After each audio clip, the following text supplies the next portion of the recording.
truth, the fact, the fine. And when it breaks, he's right on time. And it's rolling. Best believe he's knowing.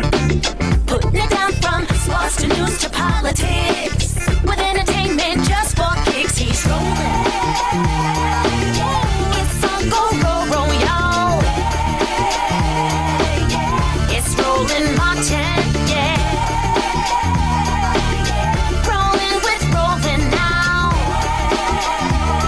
He's funk, he's fresh, he's real, the best. You know he's Roland Martin now.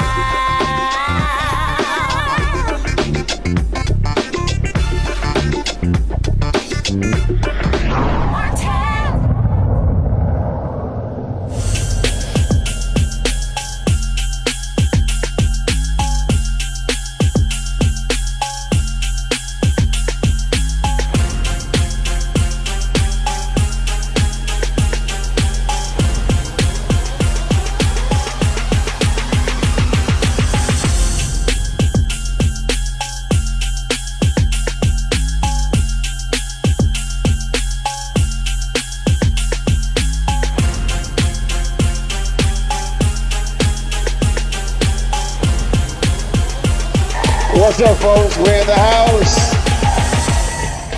How we doing? How we doing? How we doing?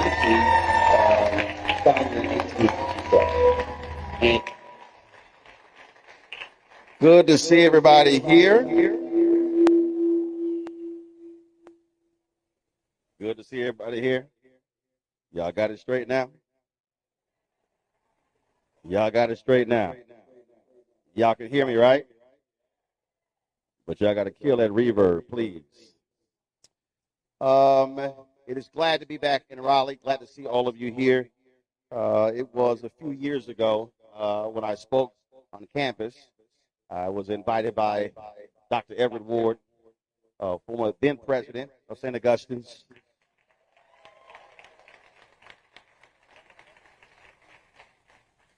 And it was one of the 60 HBCUs that I've actually visited out of the 107 in this country. And in all of these years, we've talked to many presidents, boards of trustees, alumni, students. We've talked about what is necessary when it comes to saving our institutions, but not only for them to survive, but also for them to thrive. And this week, when I was talking to my producer, Carol, she was telling me about students not being on campus. And she told me that, but it's different when you're told that, but then you actually see it. So about an hour ago, before I came here, actually went by and shot this video here, so folks go ahead and roll it. Hey folks, Roland Martin here. So I am here at Saint Augustine's College, you see, founded in 1867. And before I came to our town hall, I wanted to actually come here. It has been some time since I have been on the campus, and I'm shocked, y'all. I'm really shocked. This is not COVID. This is not 2020. This is not 2021 when campuses all the country were empty. This is literally right now. The campus is dormant. You don't have students on the campus. You look at buildings empty. You see grass not cut. There is no life on this campus. This is mid-April. I've been to 60 of the nation's 107 HBCUs. And there have been times when I've been on these campuses, and there's activity, and students are walking around, and students are going to class, and faculty and staff, and it's the spring, and folks are getting ready for graduation, commencement season, and there's nothing. This is sadder than I thought. I'm being honest. It's sadder than I thought. This is not what our ancestors fought for. I mean, you see the signs there, Falcons excel. And I'm sorry. This is not excelling. To see empty buildings. Got a security guard over there. I'm waving at him. But this is just, I can't believe this. Again, to be on this campus is quiet. There's nothing here. There's nothing going on. There's no activity. We talk about saving our HBCUs, but this ain't it.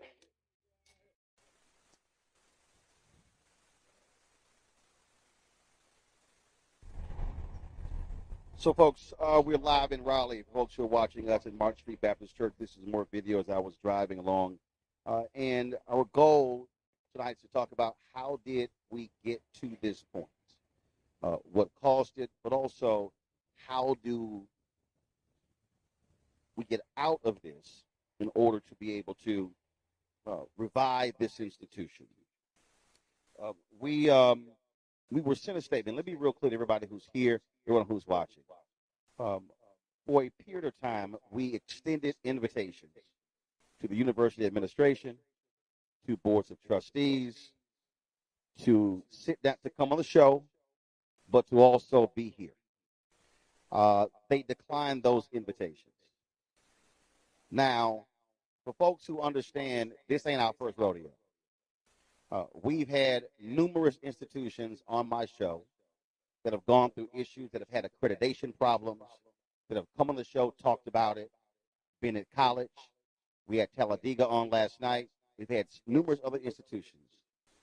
And normally when someone is trying to seek financial support, seek help, they are willing to tell their story, to share their audience.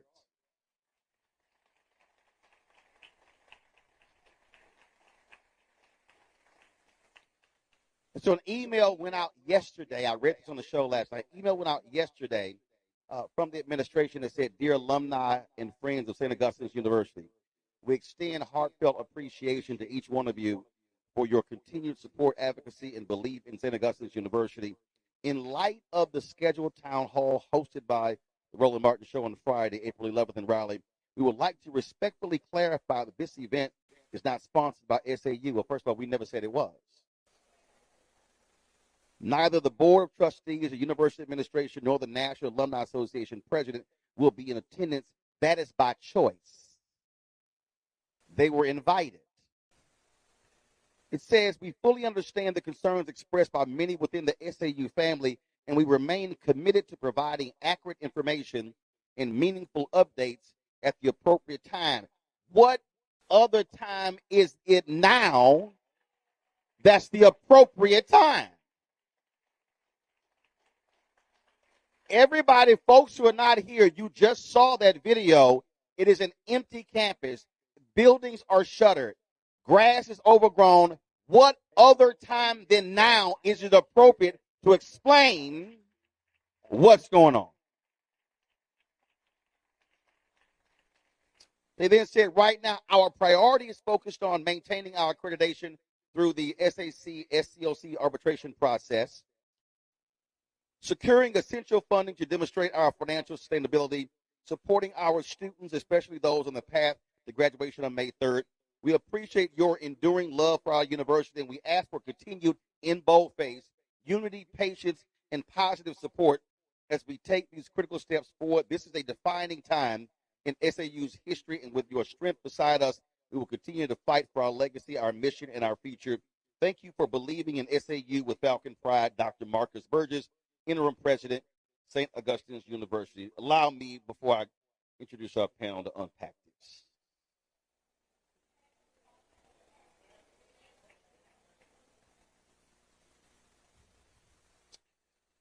It was Ida B. Wells Barnett who wrote about lynchings, who said the way to right wrong is to shine the light of truth upon them. The focus of this town hall is to shine the light of truth upon what is happening to this institution, to this community, and to this city. And Dr. Burgess, to read a letter that says, securing essential funding to demonstrate our financial sustainability. How can you secure additional funding to demonstrate our financial sustainability when you have not demonstrated an ability to handle the existing finances?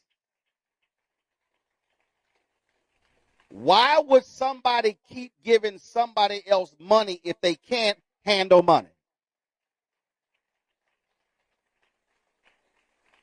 Why would someone give money to an institution when you rejected a loan at a lower interest rate, but you accepted one at a higher interest rate? That's just basic finances.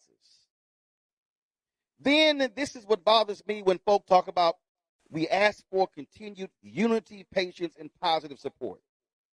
First, how can you ask for continued unity when you have a fractured family? You cannot ask for unity if you don't exhibit unity.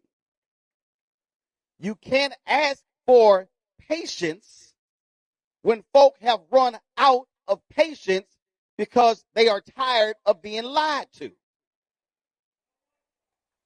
Lastly, you can't ask for positive support with a negative bank balance.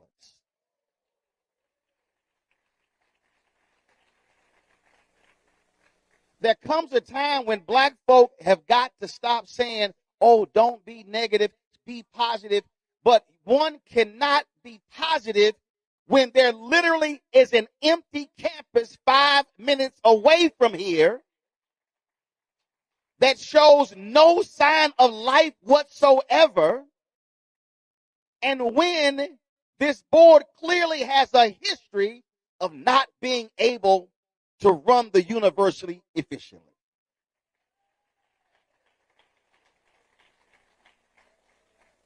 These are not subjective statements I am making, because how can you go to somebody to secure essential funding when you had that lawsuit? United Healthcare Insurance Company, that lawsuit. The state of North Carolina, County of Wake, Managed Professionals, Inc., plaintiff, Saint Augustine's. The state of North Carolina, County of Wake, Howard Fagans, that lawsuit. SBA Connect LLC, that lawsuit. St. Augustine's, another lawsuit. That's legal fees, that's court costs, that's money that could be spent educating kids, but they're lawsuit after lawsuit after lawsuit after lawsuit. Anybody who gets sued that much should not be in leadership.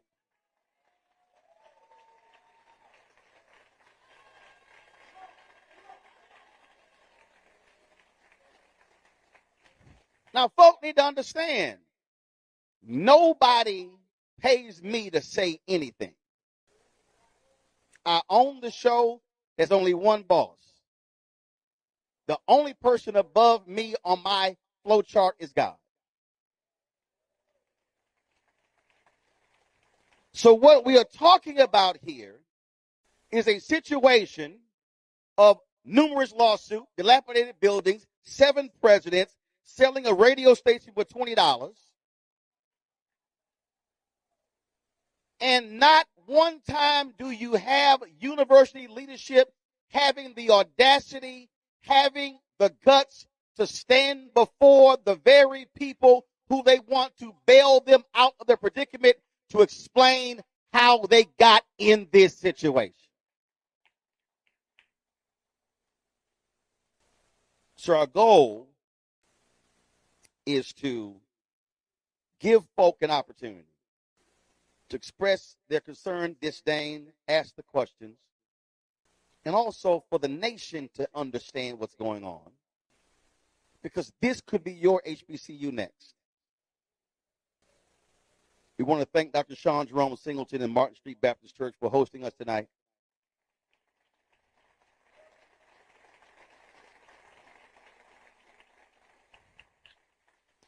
And if folk want to understand ineffective leadership, if you show me a business that has had 7 CEOs in 5 years, I will show you a business that is in trouble.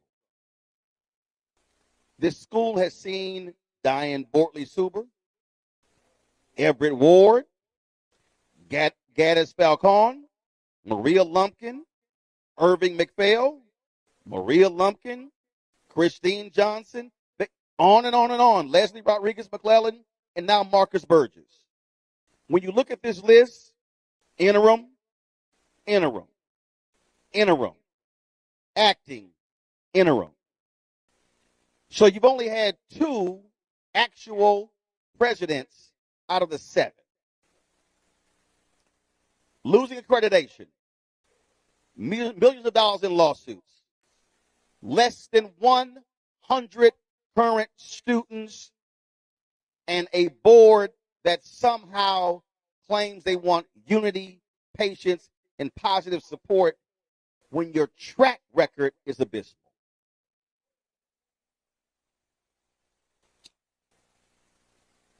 I want folk watching to understand that we've seen this before with other HBCUs, and some of them no longer exist. St. Paul in Virginia no longer exists.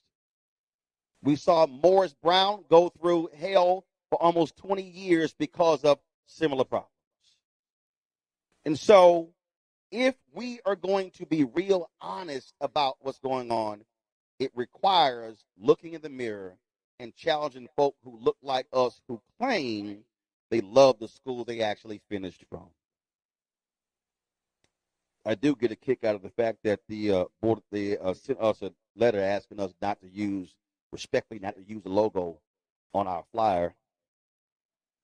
Pastor, I don't mean no disrespect. My wife is a minister as well, but I was like, y'all go to hell. I ain't doing that.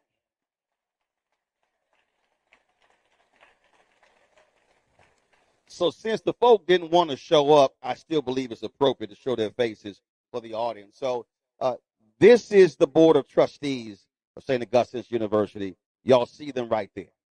Brian Boulware, Hatley Evans, Antonio Knox, Joseph Lynn, James Perry, Sam Rodman, Leon Caldwell, Kenneth Barnes, Sophie Gibson, Charlotte Clark Turpin, Charles Elliott, Claude Tolbert, Colonel Dr. Matthew Webb, and the interim president, Dr. Marcus Burgess.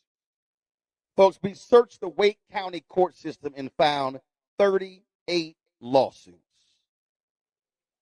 5 are still pending. Again, that shows money. Let's get into this. Dr. Derek Sauls, associate professor. Deborah Clark Jones, former St. Augustine University vice president and whistleblower. We back? Y'all got me? Thank you very much. Katrina Williams, former St. Augustine's University professor. How y'all doing? For the people who are not from Raleigh, for the people who are not North Carolina, how in the world did we get to this place? Your perspective, how did we get here? Anyone you can jump in. It should be on. Is it on? Press the button. Should light up. There you go. Thank you. First of all, thank you so much for this forum, a very important conversation to be had. As you mentioned, I was a vice president at St. Augustine's University. How long? I served there from 2018 to 2021. Okay. And if I could just first acknowledge, however, I want to acknowledge the pain that so many people feel right now. Alumni, students, faculty, staff. This is a really tough time, and it was something that could have been avoided. As you mentioned, I was a whistleblower. I witnessed members of the board, actually Bull, Ware, and Perry were two on the board at the time, that attempted to change approved minutes of the board. They also were aware of a false contract, one that appeared much later. And so you ask, how did we get here? How did we get here? I know that, of course, HBCUs face unique challenges. We all are faced with financial challenges, but governance matters. Strong leadership matters.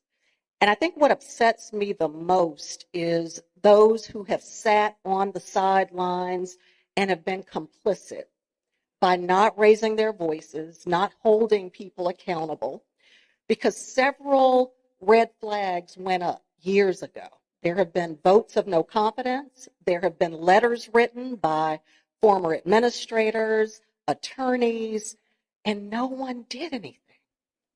No one did anything. And that's why I say this was all avoidable. And we didn't have to show up here. For the folks who don't understand, first of all, this is a private institution. And explain the governance. Does the board report to anybody?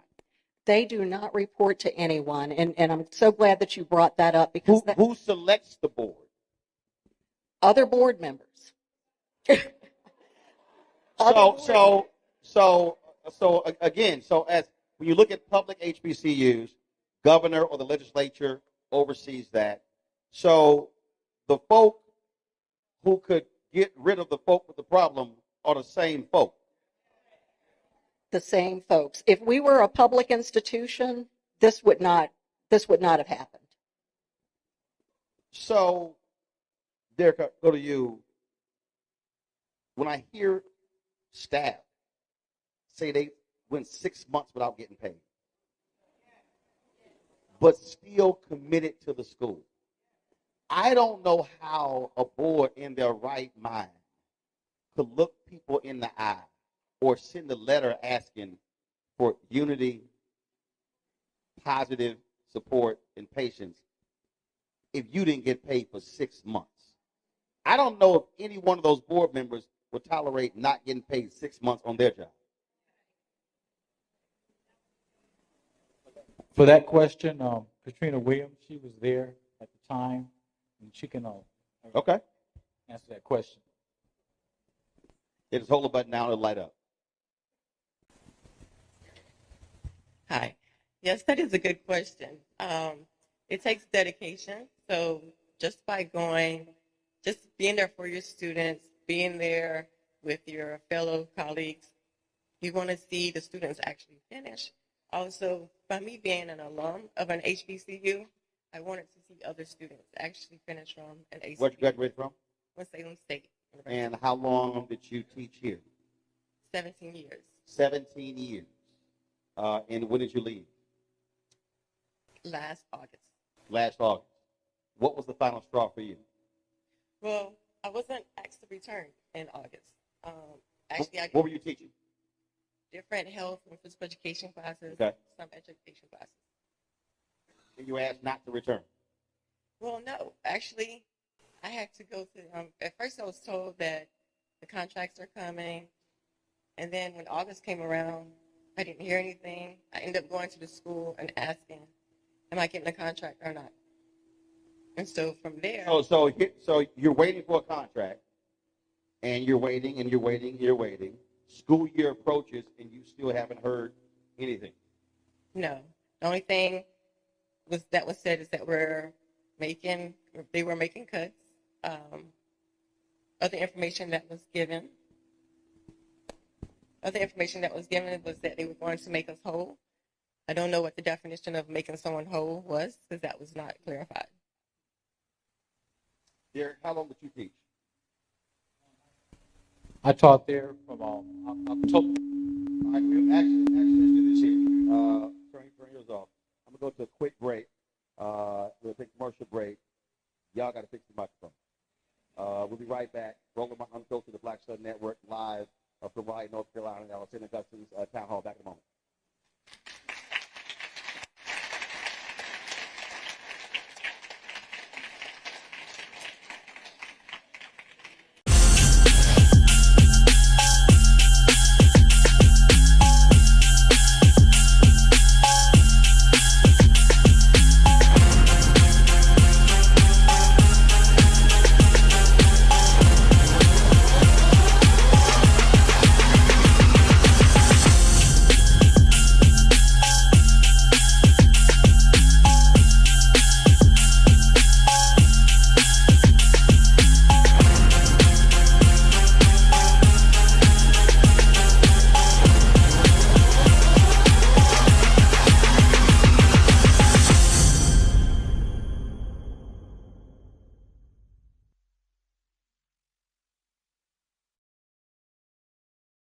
This week on The Other Side of Change. We're going to examine how foreign policy impacts domestic policy and how domestic policy impacts foreign policy. We are all intertwined, and we're going to have Hannah Reed help us break down that topic. We should not want our country to be the big bad wolf of the globe, because that puts us in a really vulnerable position safety-wise as well. Only on The Other Side of Change on the Black Star Network.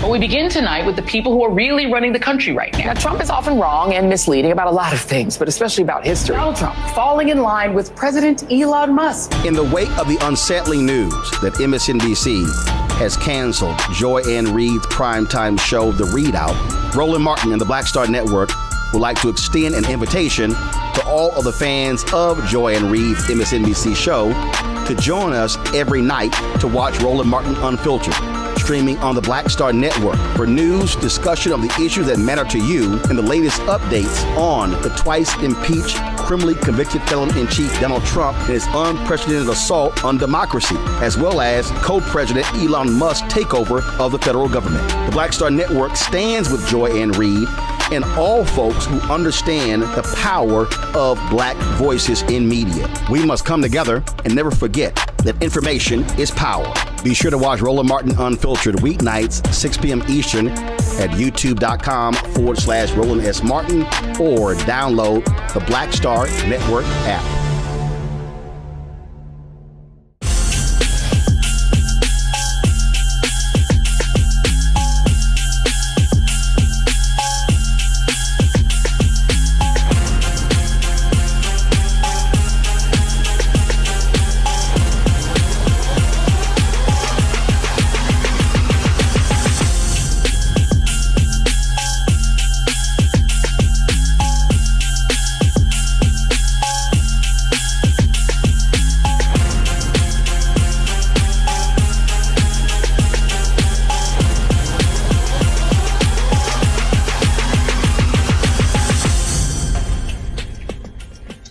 All right, folks, we are back. Martin Street Baptist Church sorted out the audio issues. A lot of y'all were complaining on social media, on the YouTube channel, so we have got it sorted out. So we're going to continue our conversation. And Derek, we're going to you before you went to the break to share your perspective of what's happening, what's going on, and just how we got to this disastrous place. Well, thank you for bringing the show to Raleigh. Now's the time when we take this to a national level. But the interesting thing about it is that I saw it coming, and I saw it coming probably when President Ward got the school out of probation and got us back our accreditation back. It was like the board said, aha, now we're going to make sure, we're in charge now. And they started putting things in motion with, Dr. Ward, because him and I would oftentimes talk, because we were in the process of building a public health program. We were the only public health program at an HBCU in North Carolina, and we had great notoriety. Truth be told, when COVID hit, we had 5 of our students who graduated and went out with contact tracing So we were credible. We had a lot of them go to graduate school. So when building the program with every ward, he said we got to have service outside the gates. All of a sudden, I saw the board take a turn, on him, and they had a knockdown, drag out board meeting where the police had to be called in. And I said, this is not right. So then Ward came back and said, I see where they want to fire me. So I think it's best I just go ahead on and tell them, I'll be, resigning. So what was the drama? I mean, because again, if you get accreditation restored, and then you're going back on the right track when it comes to finances, what you don't do is invite drama. What was the issue? The issue was the fact that they wanted, the board was violating SACS chapter 4. Where they're there for governance, they're not there for everyday oversight. So let's put a pin in that, and that particular point right there is the greatest problem, not just with HBCUs, but with a lot of our black organizations. A board of directors has a fiduciary responsibility. A board of directors is supposed to work with the president.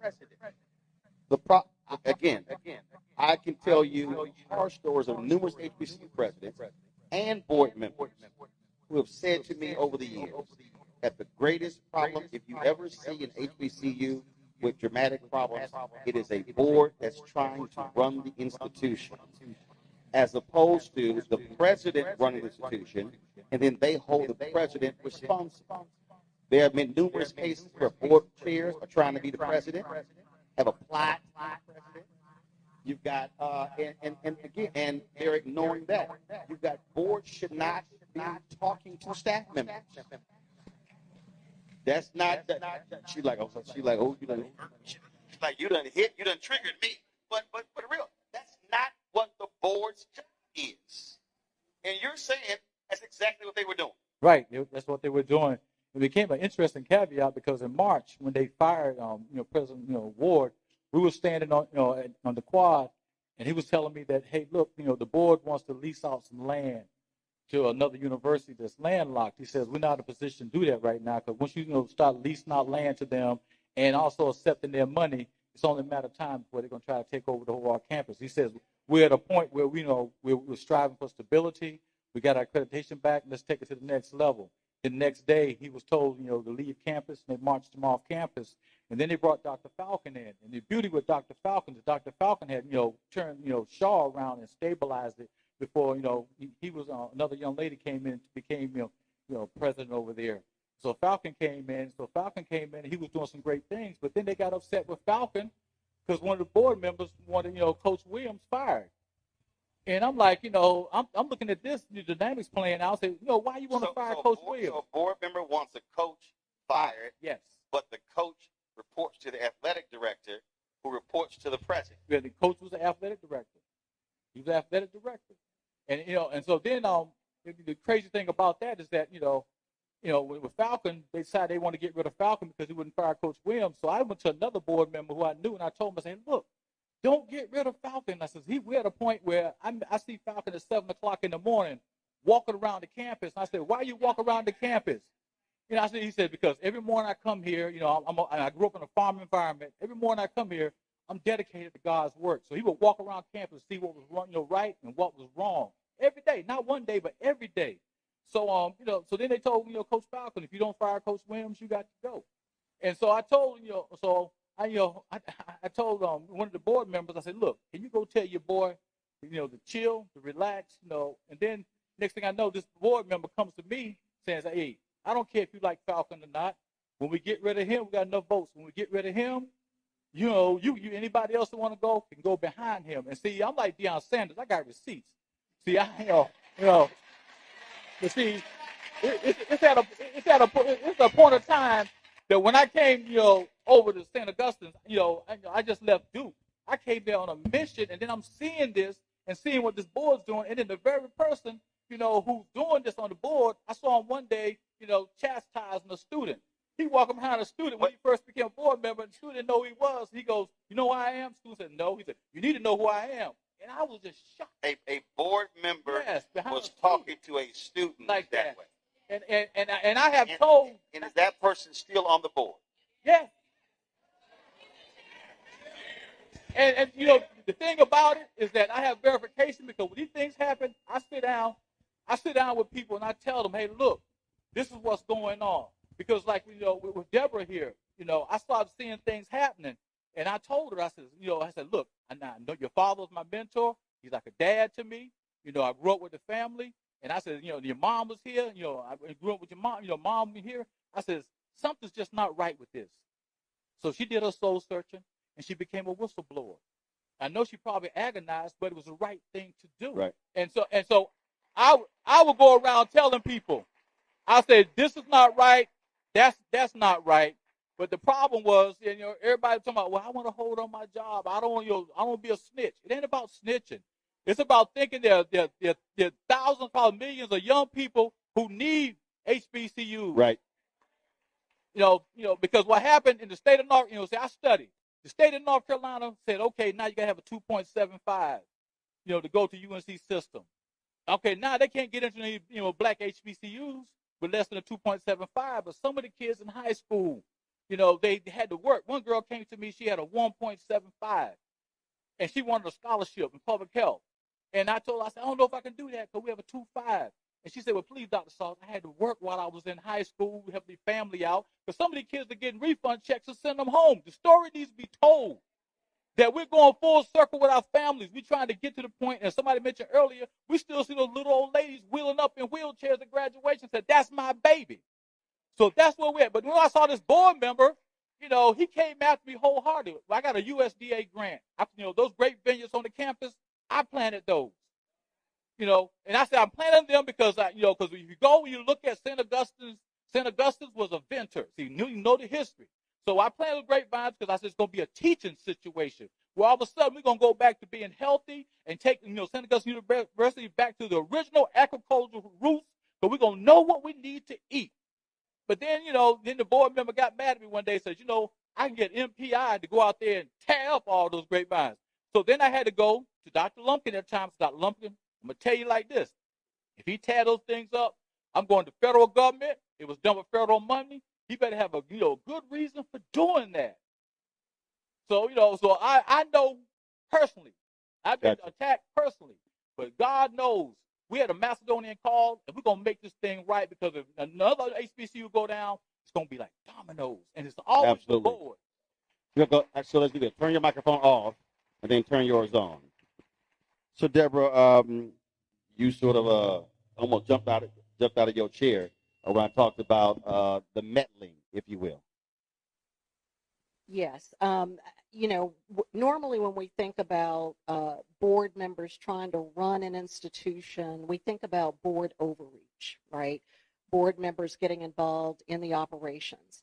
What we're dealing with at Saint Augustine's is far worse than that. We're dealing with board members who bring vendors up from Atlanta, Georgia, with no bidding process, insisting that the administration use them. We have board members who bring firms from Atlanta, Georgia up to Raleigh as if there aren't enough firms here locally.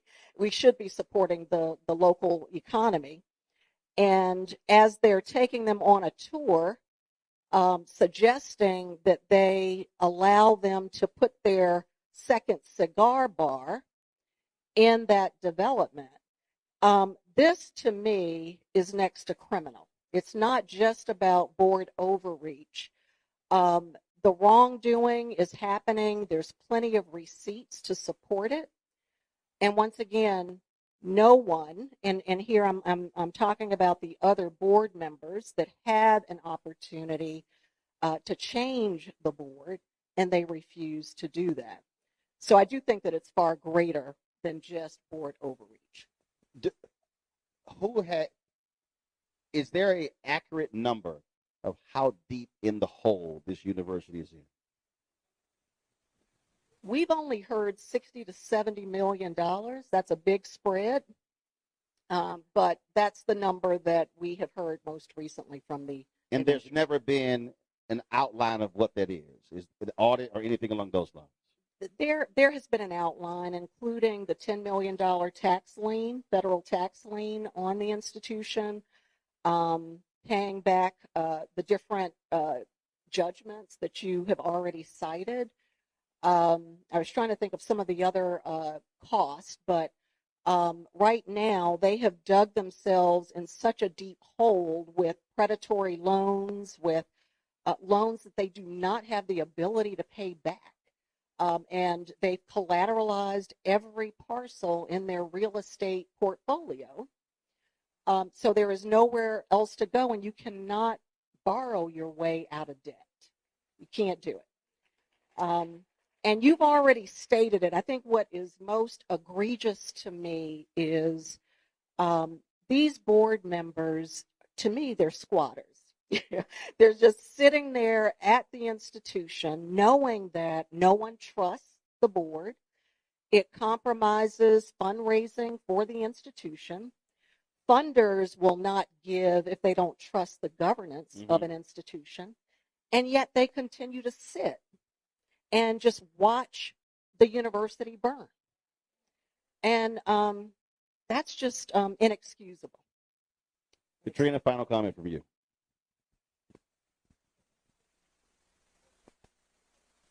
This is you. No, we're gonna use the same microphone. We ain't here yet. We know two mics work. Pink and yellow, they work. Go ahead. So you asked why did the faculty and staff stay?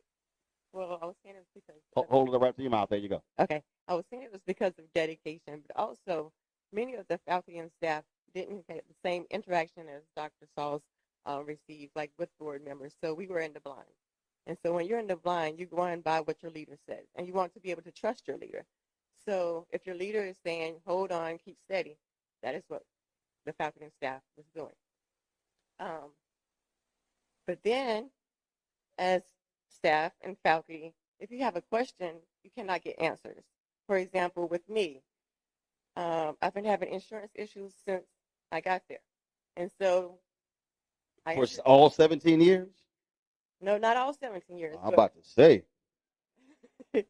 But for several years, even when Dr. Ward was there and we had Guardian as an insurance. I went to the dentist and the insurance money was coming out of my pay, but Guardian never received a penny. And so I had to pay that bill. Insurance money is coming out your check, but when you go to the dentist, they like, no, you got to pay yourself. Yes. Wow. And then just here recently, last year, insurance was paid up until January. And so we were told that we will be our insurance will still be covered all the way up until the end of July 31st. Well, all the doctor appointments that I went to from January all the way up until July, I am now responsible for those bills. Wow. All of that is absolutely hard. Appreciate all three of you sharing your story. We're going to go to a quick break. We come back. We're going to talk to students. How are they being impacted by what is happening here at St. Augustine's University? We're here with our town hall here, folks. Martin Street Baptist Church. We'll be right back. Roland Martin Unfiltered, right here on the Black Star Network.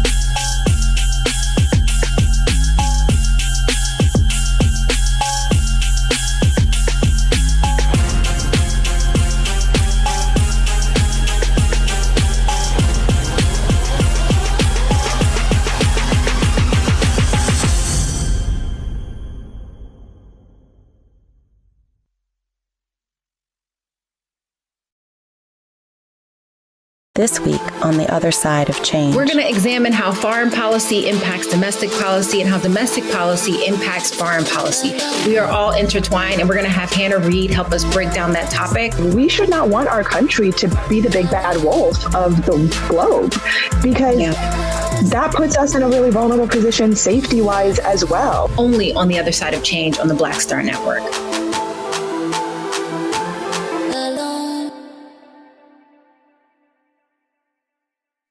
Hello, I'm Isaac Hayes III, founder and CEO of Fanbase. Listen to what I'm about to tell you.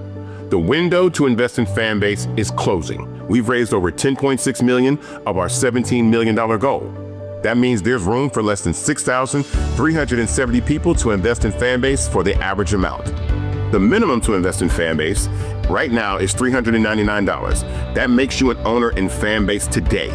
Go to startengine.com/fanbase to invest. Why? Because current social apps have taken advantage of users for far too long, with content suppression, shadow banning, harmful racist content, and no real tools for monetization and equity. Fanbase has over 1.4 million users and counting, allowing anyone to reach all their following and monetize their content from day one.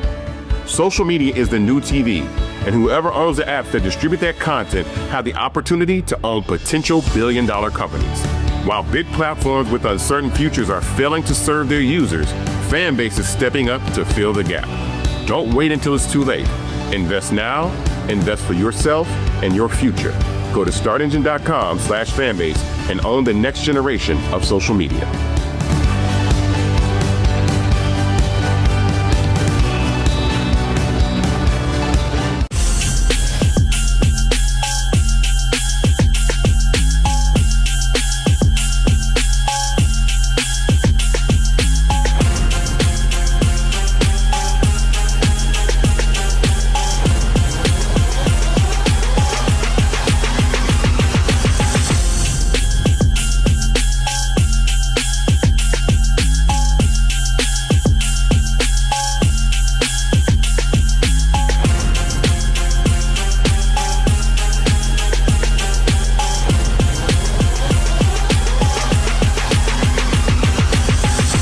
Hey, folks, welcome back to Martin Street Baptist Church. No, they did not name the church after me because I came here. That's not true. That's not true. We're here for our Saint Augustine's Town Hall meeting, listening to what has been going on with this university founded in 1867. And the thing I think we need to understand, and I said it in that video, here's an institution founded 2 years after the end of slavery, a period of reconstruction, going through Plessy versus Ferguson, going through Supreme Court decisions, going through 92 years of Jim Crow, going through the Black Freedom Movement. And there's no reason in the world with African Americans, with wealth today, knowledge today, that those folks were able to fight through all of that to keep this school thriving. And now it is suffering the fate that it's going through right now. I want to welcome a couple of students here who are joining us. Devaron Benjamin Jr., Neveron Benjamin Jr., former St. Augustine University student, and also Bishop, also a graduate. So glad to have both of you here, gentlemen. So first of all, conversations you're having with your fellow students. What are they saying? What are they expressing? What are they feeling? Student body less than 100? Speak to that. Everybody's hurt. That's the best way. Are we on? Is the microphone on? Make sure it's on. Lit up? Cool, go ahead. Everybody's hurt. Y'all can hear me? There you go. Doc, you got talking to it. All right, boom, my bad. Yeah, everybody's hurt, basically. That's the best way you could put it in simple terms. But in long term, to us, this is a second chance school. So we came here because we might have messed up somewhere or because we didn't have anywhere to go, basically. Mm-hmm. And when St. Aug put a lot of effort into getting us there and no effort into keeping us there. So, thank y'all. So when we get there, we're expecting to make a change. A lot of not me personally, but a lot of us come from like low income areas. So we're getting there trying to make a change. And then we get there and it looks too familiar. It looks just like where we live from. And it has nothing to do with us. We came here with a goal to graduate, to get out and do better for ourselves. Right. But when we get there, we get gaslit. We get told that the reason we're acting like this is because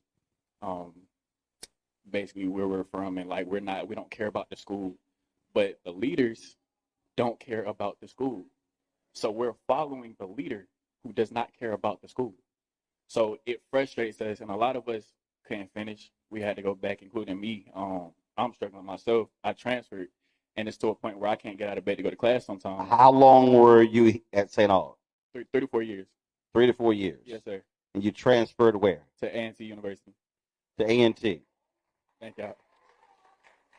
How far are you away from graduating? So now I'm a sophomore. Yeah.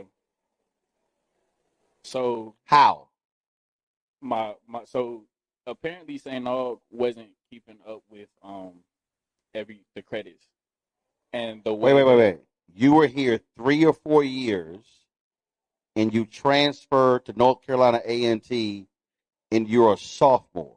So yes, they not only weren't keeping up with credits, but like the other curriculums in the school. So A&T went to a different curriculum to make sure that A&T people can be successful, because they seen holes where they were, and they made sure to fix it. So when I went there, First off, for the people who are watching, when you transfer, you don't necessarily transfer all of your credits. It has to be accepted by that particular university. Sure. And so a significant number of your credits exactly can't transfer because of the classes. And also, they held my credits. That's another side of it. Initially, I thought I had a good amount of credits, and they were trying to make me pay for credits that I never had to pay for. They put me in debt when I left, but the whole time I was there, I was never in debt. So it went from 0 to like 12 to 20 to the numbers kept fluctuating thousands of dollars when I never had any debt at all in the first place. So wow, Landon.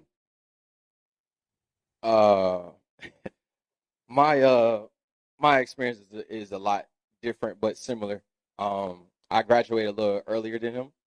When? So my year was 2020, COVID. That's when I graduated. Mm-hmm. I started 2017, and I came from a community college. Just to give you a heads up too, Mr. Mark, I'm from Raleigh. Okay. My grandmother is down the street from Saint Augustine, was the first black woman to be a captain of women's prison. That's who raised me. So I went to St. Aug. I went to St. Aug because she had a stroke my senior year of high school, so I stayed close, went to Wait Tech, and I met Dr. Ward in a barbershop. Long story short, I come now to St. Aug, and the difference of organization from a community college to St. Aug, and mind you, I'm a student because he did the same thing, and it's crazy we met from his father, but I wasn't one of those students that just complained. I literally did work study with financial aid, student ambassadors. I was in a WAUG radio station. I used to host the pep rallies. I've done almost every. I was an RA, and I was in the business office where they BOA stamp you before kids are coming in. So basically, you saw how the sausage is made. I seen everything. And I take it was so bad, that's why you got them shades on right now. I seen everything. I'm telling you, I seen everything. Trying to cover black eyes? Yeah, okay, I got it. Yeah, no.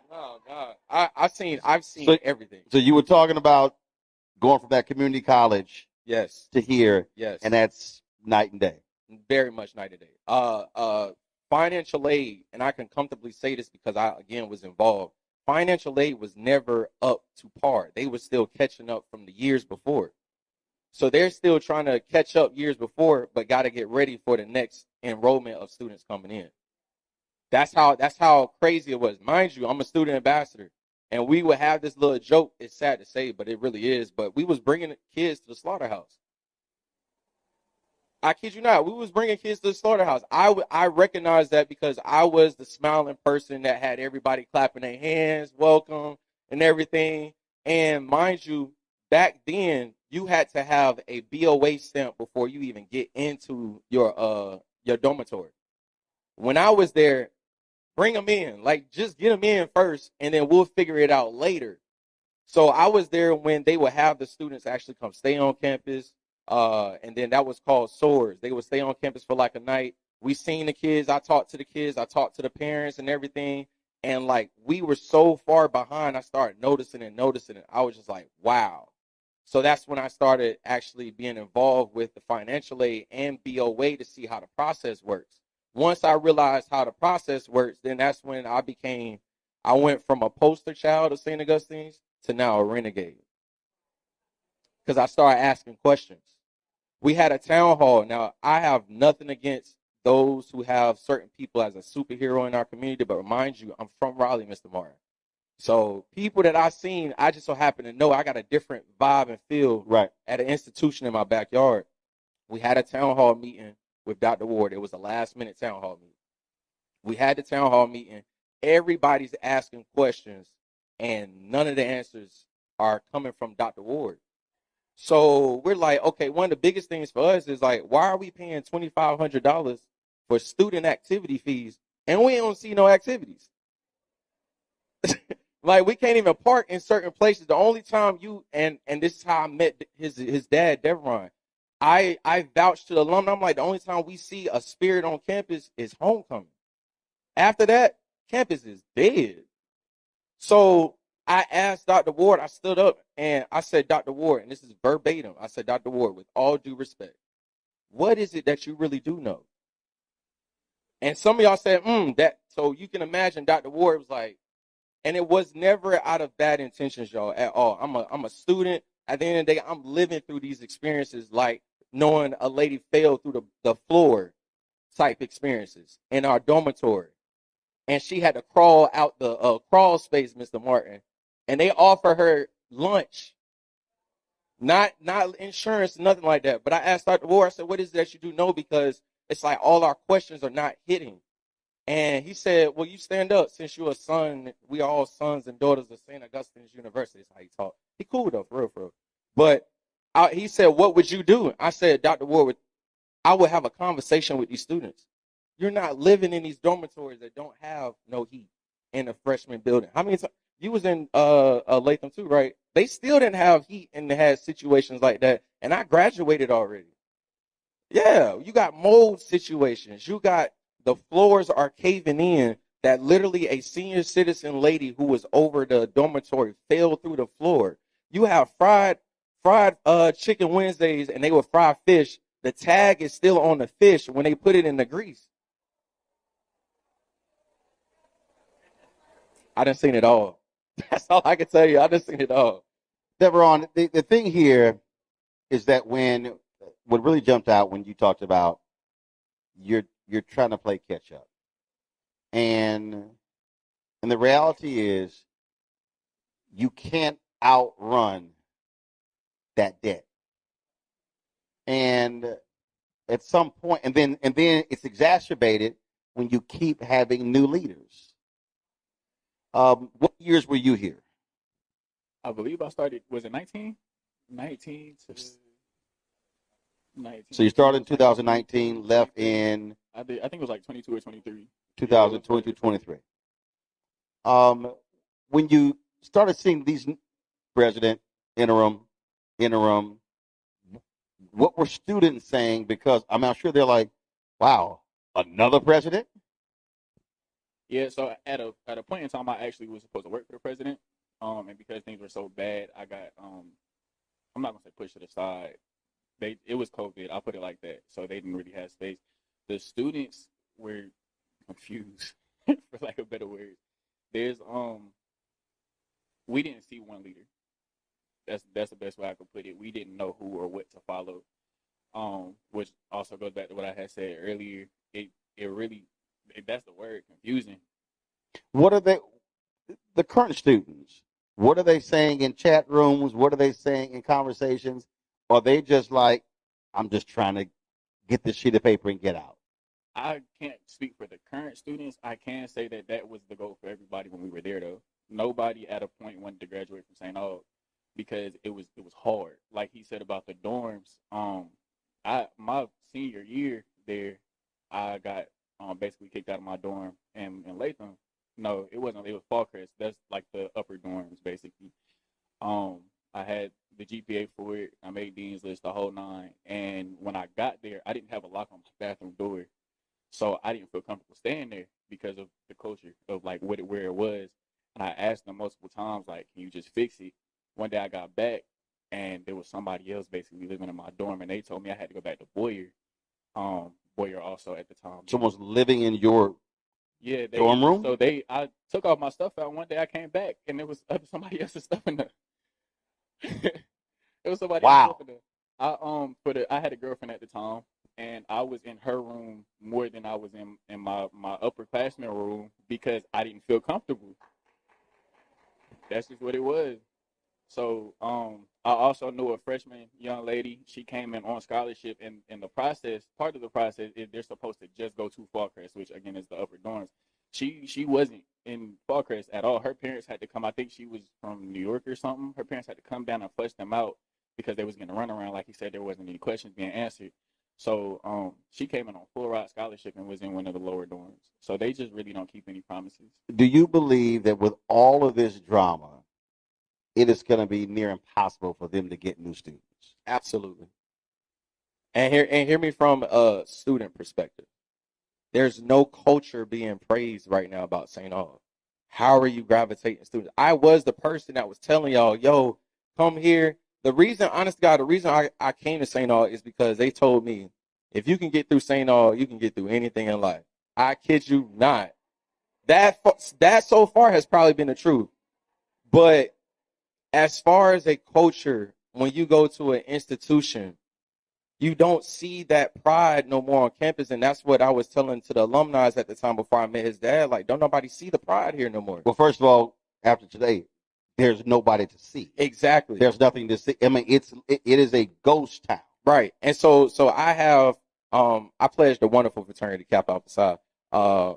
And I still have some young guys. Just keep in mind, without Alpha, you Kappa Psi. I already knew what you are. I'm just saying. I mean, it's a cute youth group. Never that. Just saying. Never that. It's all good. Fraternity. That's a youth group. But go ahead with your point. Never that. Go ahead with your point. But to the point is though. Hey, he shouldn't have brought it up. It's all love. It's all love. It's all bring love. it up. I'm gonna shut it down. It's all love. It's all love. But to be able to, and then you came here dressed like a Sigma. But go ahead. I'm sorry. See, you shouldn't have brought it up. See, sorry. See, that's all right. I ain't sweating it at all. It's all love. It's all love. Go ahead.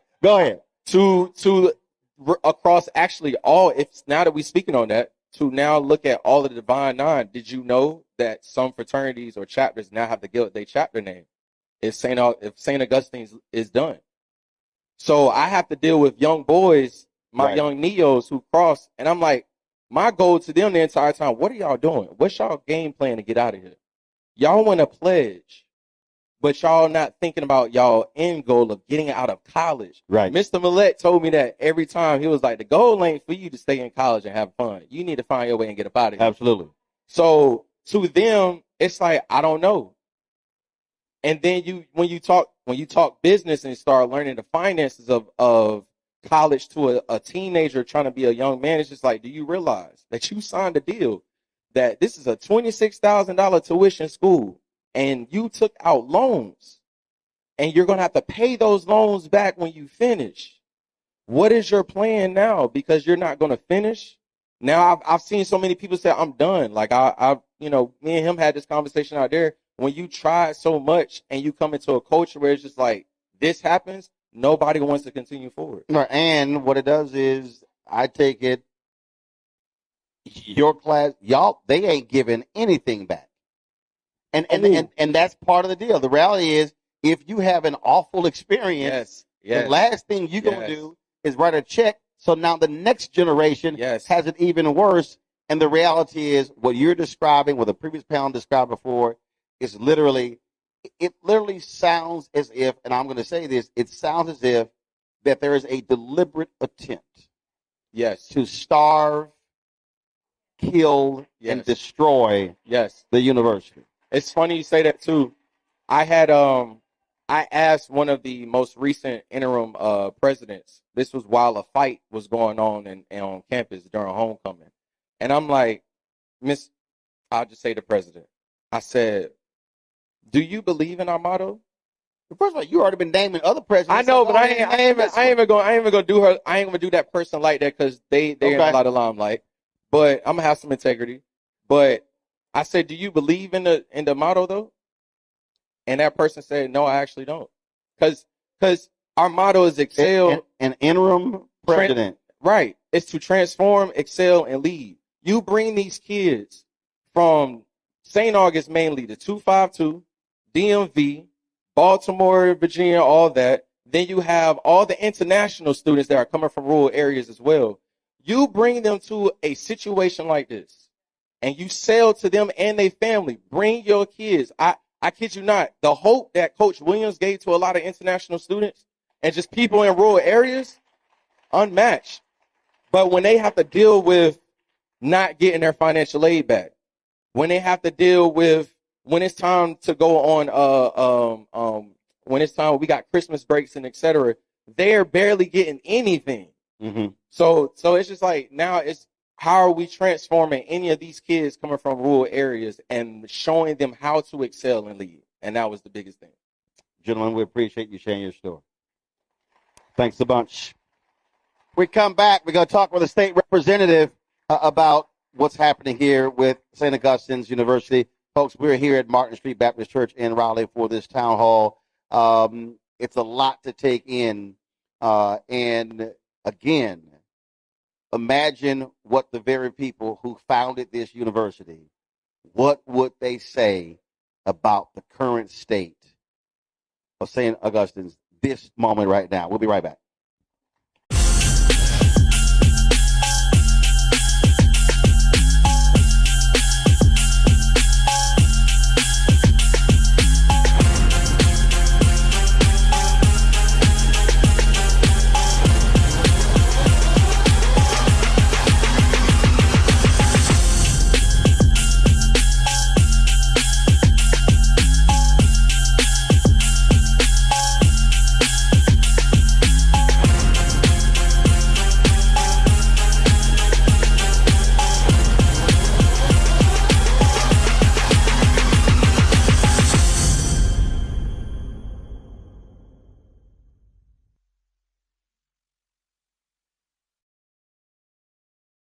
This week on the other side of change. We're going to examine how foreign policy impacts domestic policy and how domestic policy impacts foreign policy. We are all intertwined, and we're going to have Hannah Reed help us break down that topic. We should not want our country to be the big bad wolf of the globe, because that puts us in a really vulnerable position safety-wise as well. Only on the other side of change on the Black Star Network.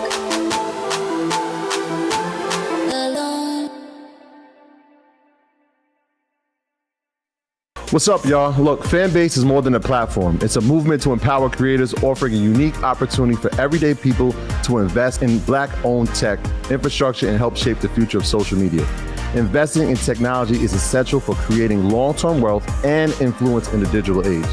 The Black community must not only consume tech, we must own it. Discover how equity crowdfunding can serve as a powerful tool for funding Black businesses, allowing entrepreneurs to raise capital directly through their community through the Jobs Act.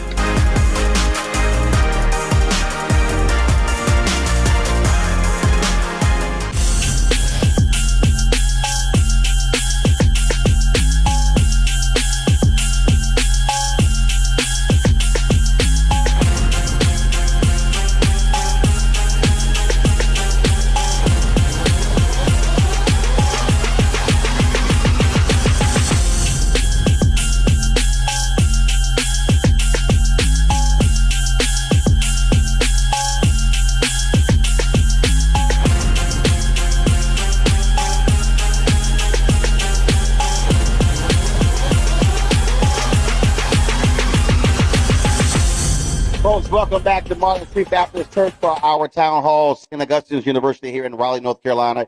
Joining us is a state representative where the university resides, is Representative Abe Jones. Glad to have you here. There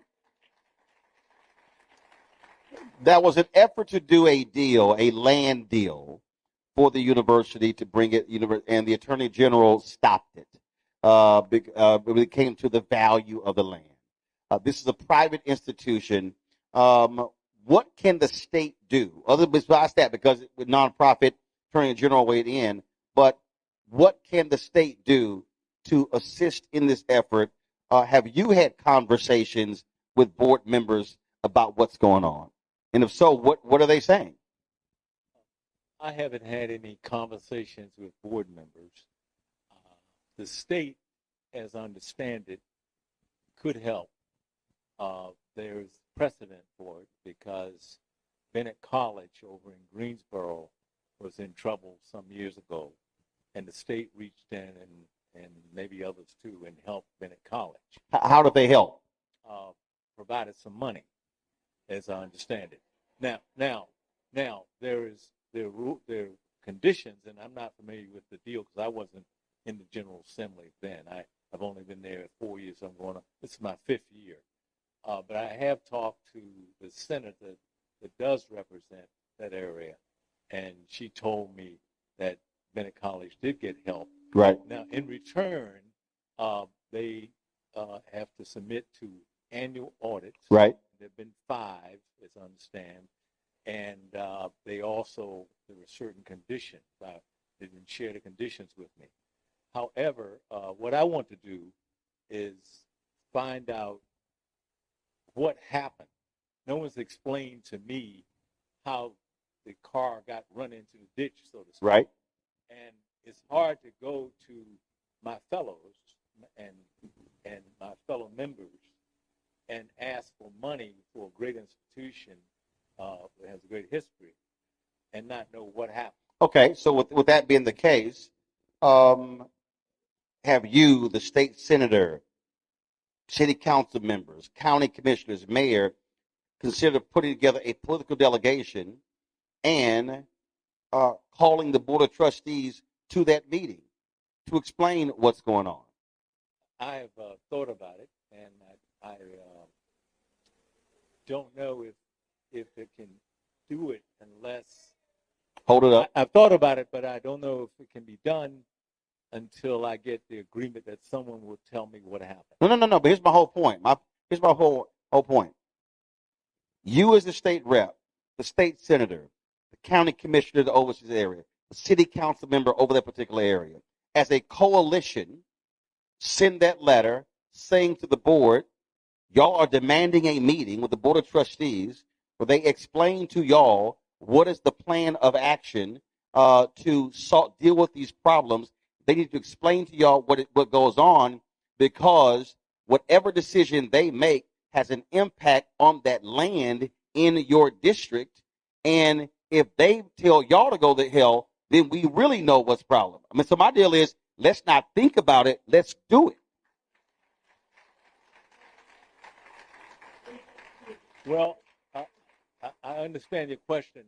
The problem is I understand the question, but you can't force anyone to do anything. No. You can't force. You can ask them. No. But here's my whole point. You can't force, but if you are an elected official overseeing that area, if they have issues with crime in the area, they have to go to the city. Correct. If they have issues with roads, they have to go to elected officials. So it's not like, even though that's a private institution, also they are a nonprofit. The state has governance over nonprofits. And so what I am saying is the political leadership needs to operate as a coalition and demand a meeting with the board chair, the full board of trustees, and the president to lay out to you what happened and lay out what is your plan to fix this, because your constituents are not happy. That has to happen. And I don't disagree with you about that. All I'm saying is it takes more than one. We have this district. I'm the only state representative. We have city council. We have county commissioners, and I'm willing to attempt to put that together, but I can't do it alone. No. I'm not. You're not going to do it alone. Yeah. Okay, I got it. Right. Who's the state senator for this district? Daniel Blue is, yes. Who it is? Dan Blue. Dan Blue. Yeah, he's been there a good while, and I believe he's probably willing to help too. Okay. Yeah. Dan Blue. He Republican, Democrat? What is Democrat. it? Okay, got it. We're all Democrats. Okay, who's the city councilman for this I district? believe that's Corey, but Hold on. Shh. Yo, I got this.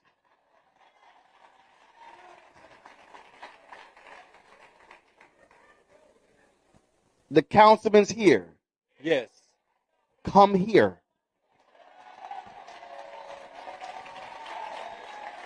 I told y'all I got this. How you doing? Good to see you. This is Corey Branch. Hey, Corey. Pass the mic to the councilman.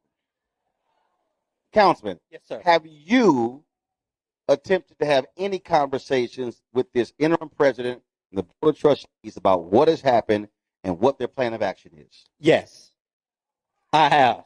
And I've had a conversation. what happened? So I had a conversation with the acting president, and in that conversation, he keeps saying, "We have a plan. We're working through a plan. We have a way to have funding." That's what he's telling me. Okay, so So he that's said, the conversation he I've had said with we him. have a plan. Yes, he has not shared the plan to me. So how you know there's an actual plan?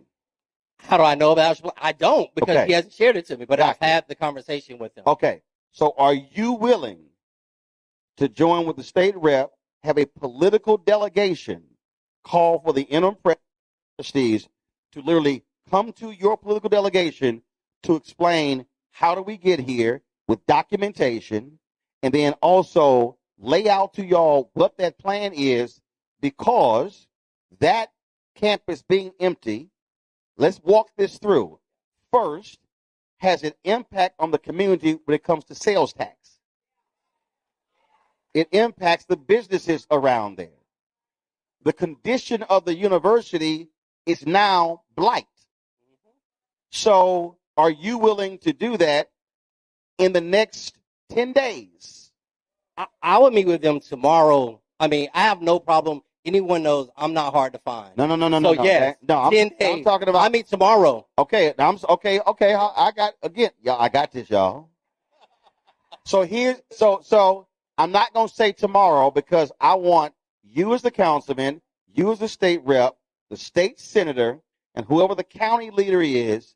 I want the four of those individuals. You can put the mayor if you want, but if not, that's fine. But the four to put that letter together and send it to that president and that board of regents, that board of trustees, and say, we are requesting that meeting, a face-to-face meeting with them to get all of those answers, because as the duly elected representatives of the people, since clearly they're not going to talk to the people, if they choose not to talk to y'all, then y'all really know how they feel. And if I can say, I've actually, their past chair of their board and their current chair, the 2 times I've interacted with them, I had to introduce myself to them, because they don't know who's in Raleigh is in leadership. Oh, no. Here. So they gonna know now. Yeah, they know now. But that's my point. No. That's my point. I mean, at the end of the day, if all you keep hearing is they're unaccountable, they're not talking to anybody, as political leaders, that's the level of pressure that needs to be placed upon them to get those answers. Because again, we're talking about whatever decisions that they make with that school and that property has a direct impact on that neighborhood and the city. Representative, go ahead. Let me say this about St. Augustine. I have a deep and long, strong tie with St. Augustine. I grew up in part on that campus. My father was there for 10 years as a professor. And so I love St. Aug. I want St. Aug to survive. But the problem is, and I hate to point a finger in open air, but to me, the board failed St. Aug. No, now, okay. For some reason, Now, for some reason, that happened. I don't know why, but I know that the board can hire and fire presidents and dig into finances. And I just want to know the inside story. They don't even have to say it publicly. I'd like to talk to them privately first, because I'm a lawyer, and then we take the next step. But I can't. No elected official by him or herself can do it. No. With all due respect, Representative, it's a whole lot one person can do. I agree with you. It's a whole lot. Yes. If you got a federal lien on you, you likely got a state lien coming after you. They likely owe city water services. See that? I mean, what I'm saying is, if I'm gonna figure out what my end is, I'm not gonna act like I'm on the outside. This is a crisis moment, and this requires every lever of pressure to be used to apply to leadership to lay out answers.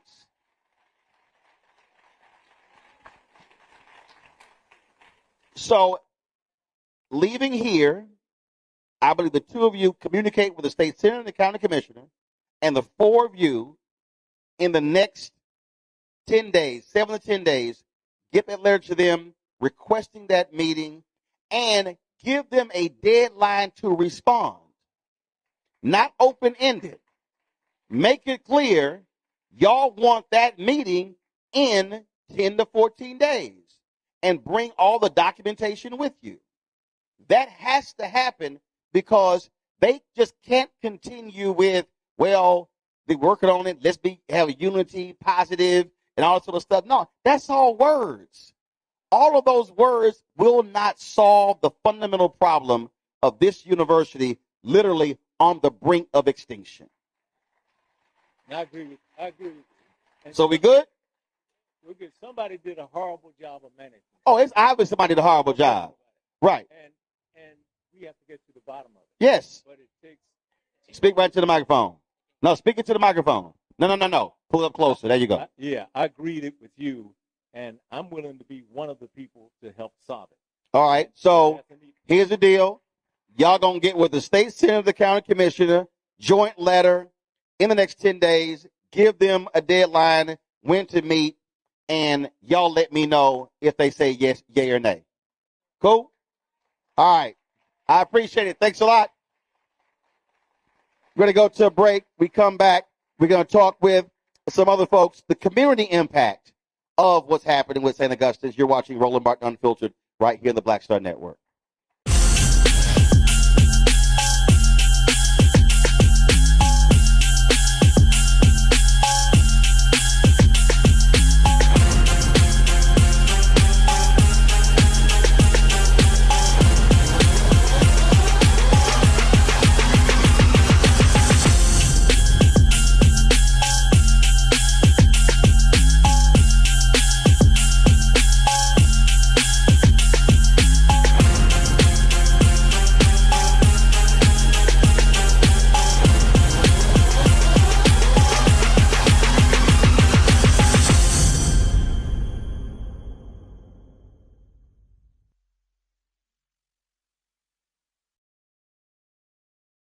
This week on The Other Side of Change. We're going to examine how foreign policy impacts domestic policy and how domestic policy impacts foreign policy. We are all intertwined, and we're going to have Hannah Reed help us break down that topic. We should not want our country to be the big bad wolf of the globe, because that puts us in a really vulnerable position safety-wise as well. Only on The Other Side of Change on the Black Star Network.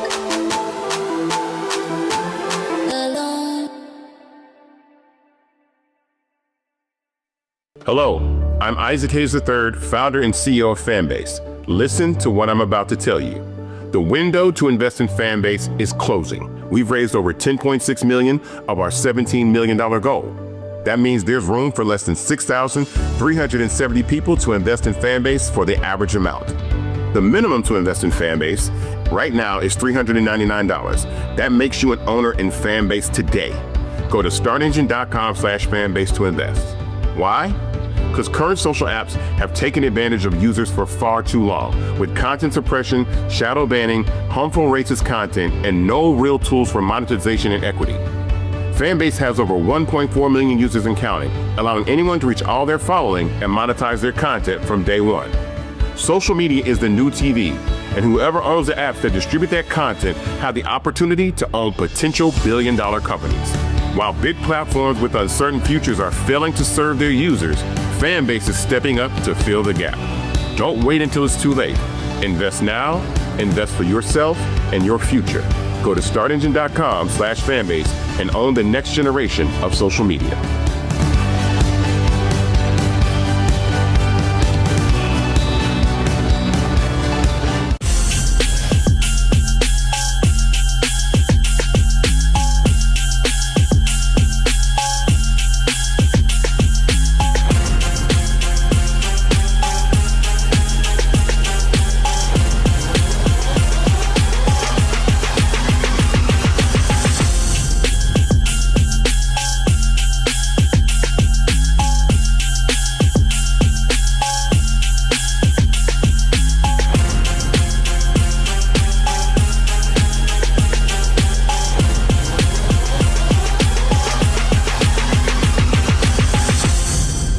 Folks, welcome back to Martin Street Baptist Church for our St. Augustine's University Town Hall meeting. Let me introduce our next panel of the pastor of this church, Reverend Dr. Sean, running the audio board, Singleton.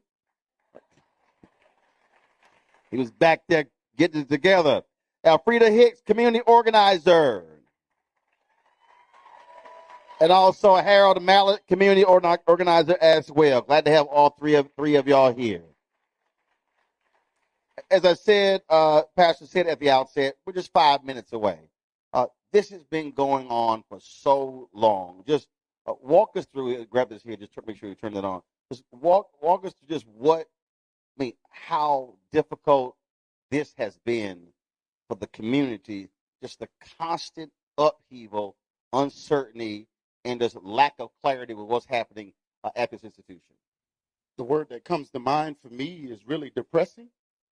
I pass by every single day on the way coming. I pass by and just to see how the buildings have gone down. It's almost sad to know that students are really living in this condition. The impact on the community, so many St. Aug graduates are around here, and just for them, the pride that they have, in their school, to see what has happened to it. Again, the word that comes to mind is depressing, and it's sad, and it almost seems like most of them feel powerless because of the way that they have been handled by the board and the things that they've done. And I know that many of them have been working hard, other organizations, alumni associations. I know our church, for example, we actually had to feed the students. Several churches on Sundays had to actually provide food and take-home bags for those kids to eat in college. I was talking to someone, and they said that staff members were facing eviction. Yes. And the community has been helping them pay their rent. Yes. Helping them live and just survive. Well, I mean, most of us in here, if we went 6-7 months without a paycheck, right, we would be in the same condition.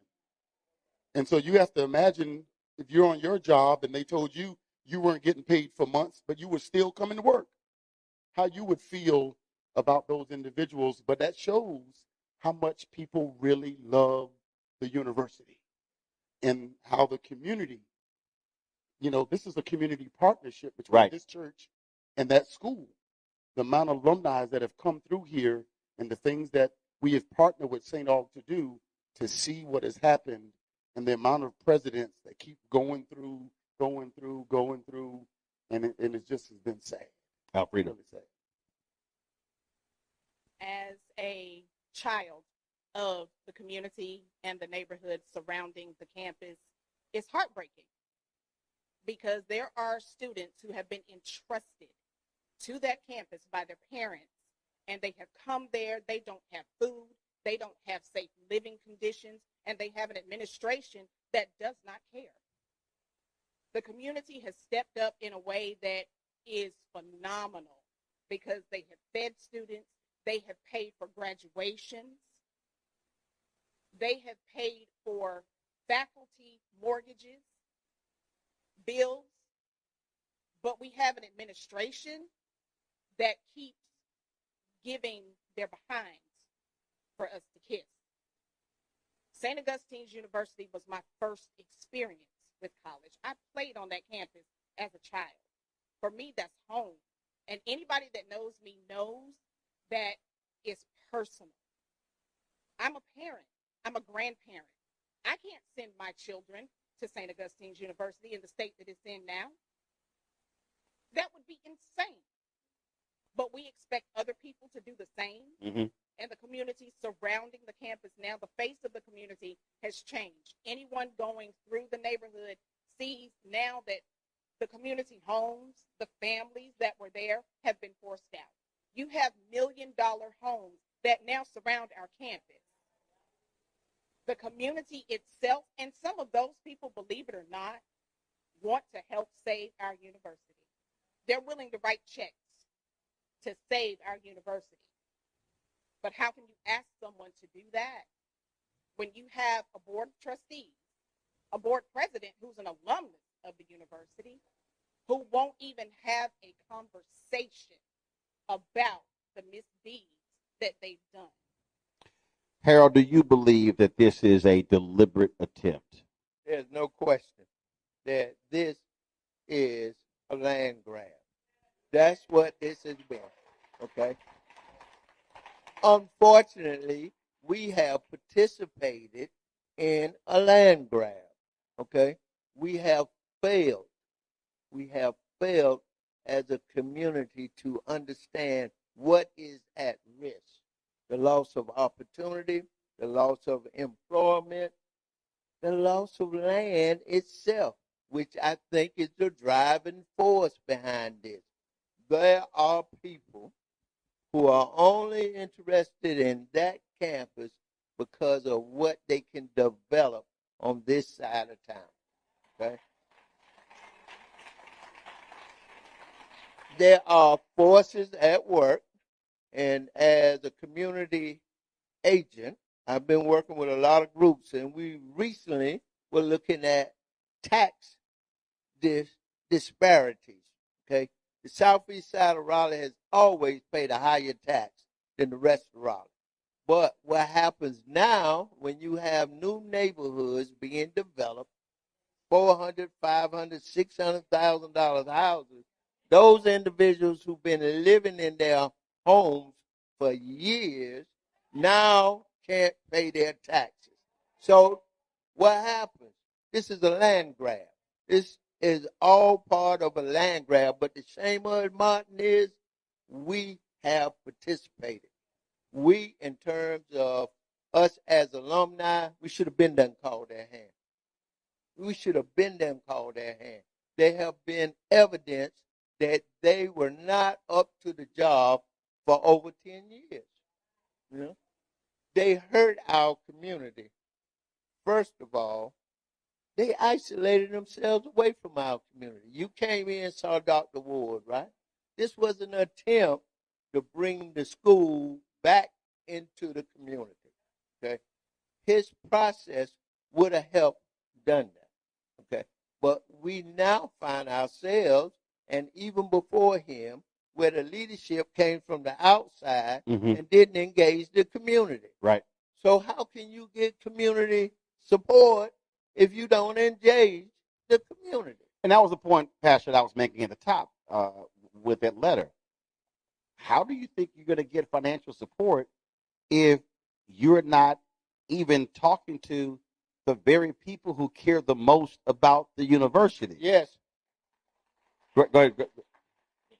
I mean, to me, that's just. I'm sitting here looking at the website, and maybe this is a different website. On the website, St. Augustine University at a glance. Y'all, this is on the website. It says students 924 plus.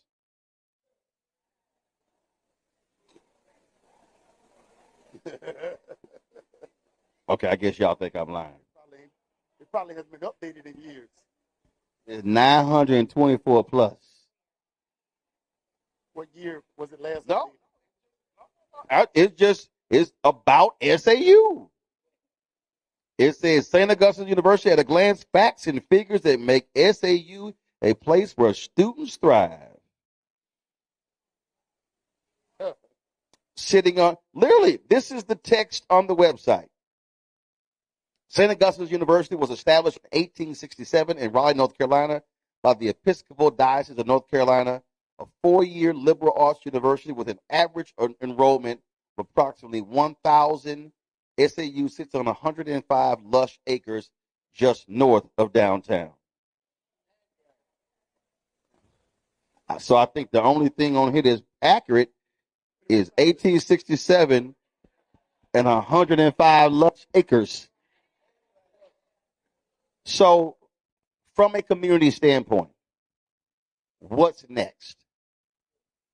It's hard to say because I know there are several organizations that I'm a part of. One Wake, the Ministers Associations. We've tried to call them to meet with them. We had a press conference a few months ago right down on the steps on Fayetteville Street, and we invited them to come. Not one showed up. We rallied to try to get Self-Help, which is another organization, a lending organization. They offered them a loan, I believe it's 6-7%. They turned down a loan of 6-7% to keep a loan of 29-30%. It just doesn't make sense. No, it actually does make sense. Well, that's called another plan. Another plan. And so when I say that, it is organizations that have reached out, have tried to offer alternatives, have tried to offer financial backing, but it has all been turned down so that they can pursue a plan that I know I've never seen. The congressman said he's never seen. State rep. But they say that it's there. But organizations have tried. It's been futile, but they have tried. But I know the invitations have gone out to meet with individuals on that board, and it has not been accepted. We've even had a fundraiser in the parking lot here at the church, right here. But they would not come, would not participate, would not be involved in whatever has been attempted by this community. Alfreda, what do you see as what's next? What's next for this community? What's next is the community coming together, galvanizing to save the university. It's just, to me, it's simple. That university has sustained the community surrounding, and vice versa. It's been a reciprocal relationship for my entire life. And I see the community partnerships that are waiting in the wings to come forward and say, okay, we've got you. We've got this. But nobody is going to do anything as long as that board is in place. And what we have to do as a community is put our boots on their necks and make them understand you can't come into our house and take our stuff. St. Augustine's University, that's our house. It belongs to this community. It has sustained this community, and they cannot take our stuff. Harold, what do you see as the what's next for the community? What's next is the great need for us to understand that this university can't exist without accreditation. The board would like for you to think that if you don't have accreditation, then it's over with. Okay? There are elements in that community out there that would like for you to think if you don't have accreditation, then it's over with. We will need to rebuild ourselves. We need to build it back the way it should be. Okay? What that will take is those of you who are sitting out there are going to have to commit. You're going to have to put yourself at risk. You're going to have to commit. If we do not fight for what is ours, then it's over with, man. Right. It's over with. We got to commit. Okay? This board has been complicit with elements in that community out there to rid ourselves of our property. That's where we at.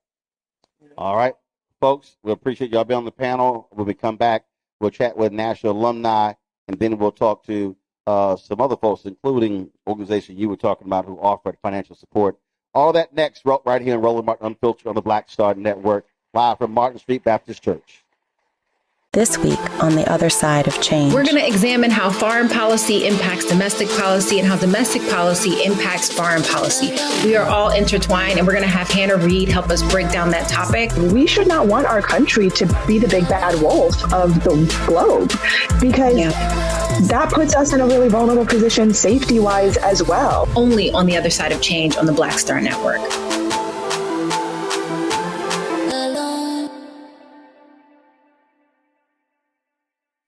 Hello, I'm Isaac Hayes III, founder and CEO of Fanbase. Listen to what I'm about to tell you. The window to invest in Fanbase is closing. We've raised over $10.6 million of our $17 million goal. That means there's room for less than 6,370 people to invest in Fanbase for the average amount. The minimum to invest in Fanbase right now is $399. That makes you an owner in Fanbase today. Go to startengine.com/fanbase to invest. Why? Because current social apps have taken advantage of users for far too long, with content suppression, shadow banning, harmful racist content, and no real tools for monetization and equity.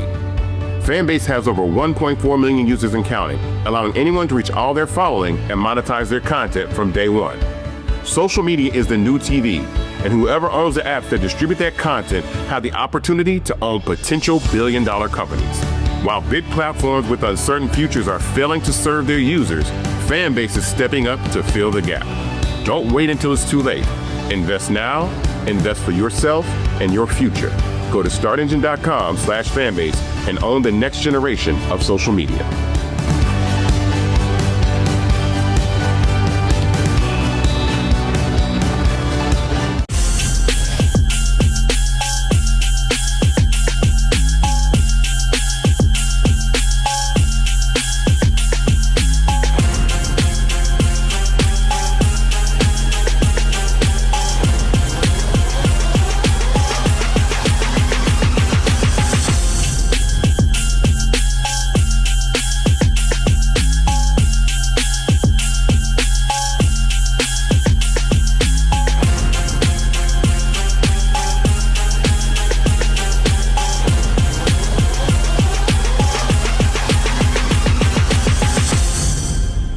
Just two more panels here as we talk about what's happening with this university that is, of course, founded in 1867. Deborah Benjamin, co-founder of Falcons Unite, president of the Oakwood Falcon Foundation. Steve Williams, DAP alumni trustee-elect, St. Augustine University. Dr. Demetria Bowie, Falcons Unite. Also, Hal Freeman, who's also alumnus. Look, the reality is you can't have a successful university without graduates who support. So first, I need to start with you, Steve. You're National Alumni Trustee-elect. So you got a fractured alumni. For folks who don't know so again, the university sent out their statement, which clearly gave the impression that the official National Alumni Association is standing with this existing Board of Trustees. Or they're not. Give us a sense of what's going on here. Well, to be perfectly honest with you, Roland, the National Alumni President hasn't been forthright with the alumni for some time. This is not anything new. And what she's failed to realize and what she's failed to tell the alumni of her relationship with the Dr. Burgess's family, and they grew up in the same hometown. So she has failed the university to basically tell them of the relationship. Is she elected? She is elected, yes. And when is her term up? She gets a 2-year term. When did it start? When does it end? It started when I was sworn in, which was June 26th. June 26th. And 2024. 24. But you're National Alumni Trustee elect. But So- you were sworn in. So I was sworn in by the National Alumni. We were sworn in up under the bylaws of 2021. And let me take you a little step further. The bylaws that we were sworn in under were changed. We had 140-page bylaws that govern the actual board of trustees that follow. They dumbed that actual they dumbed it down to 26 pages, which basically encapsulated them from even being governed. So that's where the term comes out, oh, we're self-governing, right? So what they did is what my position, what they said is that it's only a word that says shall, meaning there will be an alumni representative shall be a part of the board. So that was the technicality that was in there. Well, they started making rules after the fact once I was elected, and basically saying when the letters went out, the letter went to the board of trustees the first part of July. They didn't respond to the letter until 3 months later. And at that time, I was waiting. But I then was upset because I cannot do my job duly elected to do by the alumni. So I was upset, and then I joined the lawsuit in October. Okay. So you were elected by the alumni to be their representative on the board of trustees. Absolutely. This board of trustees has refused to seat you? Yes. You joined the lawsuit. What's the status of that lawsuit? Well, we lost on the technicality mainly because of a statute, a long-term statute of North Carolina, meaning you had to be a sitting board of trustee member to bring the lawsuit forward. So we lost on that technicality, but on merit alone, that's why the AG took the case. Okay. So what's the status of that? It is still an ongoing investigation. So you couldn't sue because you're not sitting, but you're not sitting because they didn't seat you. Yes. Absolutely. Baron, speak to us again. These different factions, these different groups, how are y'all navigating all of this? Who speaks for whom? I mean, give us a sense of just what y'all have been dealing with in terms of all this turmoil back and forth. As far as Falcons Unite, we've been fighting the boards, and not just the board. The board has changed. And Brian Boulware and James Perry, they've been holding their grounds and changing out the pieces and consistently hurting us in the process. And ultimately, you have Save SAU, you got Falcons Unite. You got all of these organizations that were created because the school wouldn't let us in. See, with Falcons Unite's original members, the way we got together about 15 years ago, he was trying to donate money. Dr. Bowie was trying to donate money. I'm calling over there trying to donate money. We're trying to be mentors to the students. No one would call us back. Y'all trying to give money. Okay, I'm confused. Demetri, y'all trying to give money, but ain't nobody calling you back to take your money. Okay. And the crazy thing about dealing with St. Aug is they know what they're doing, meaning that board and the way this one was developed, when Brian Boulware came back, he came through Falcons Unite. And he came back looking at what we were doing, and we were seen as renegades because we were calling out the things that wasn't right. And our receipts were the receipts, just like, Dr. Saul said.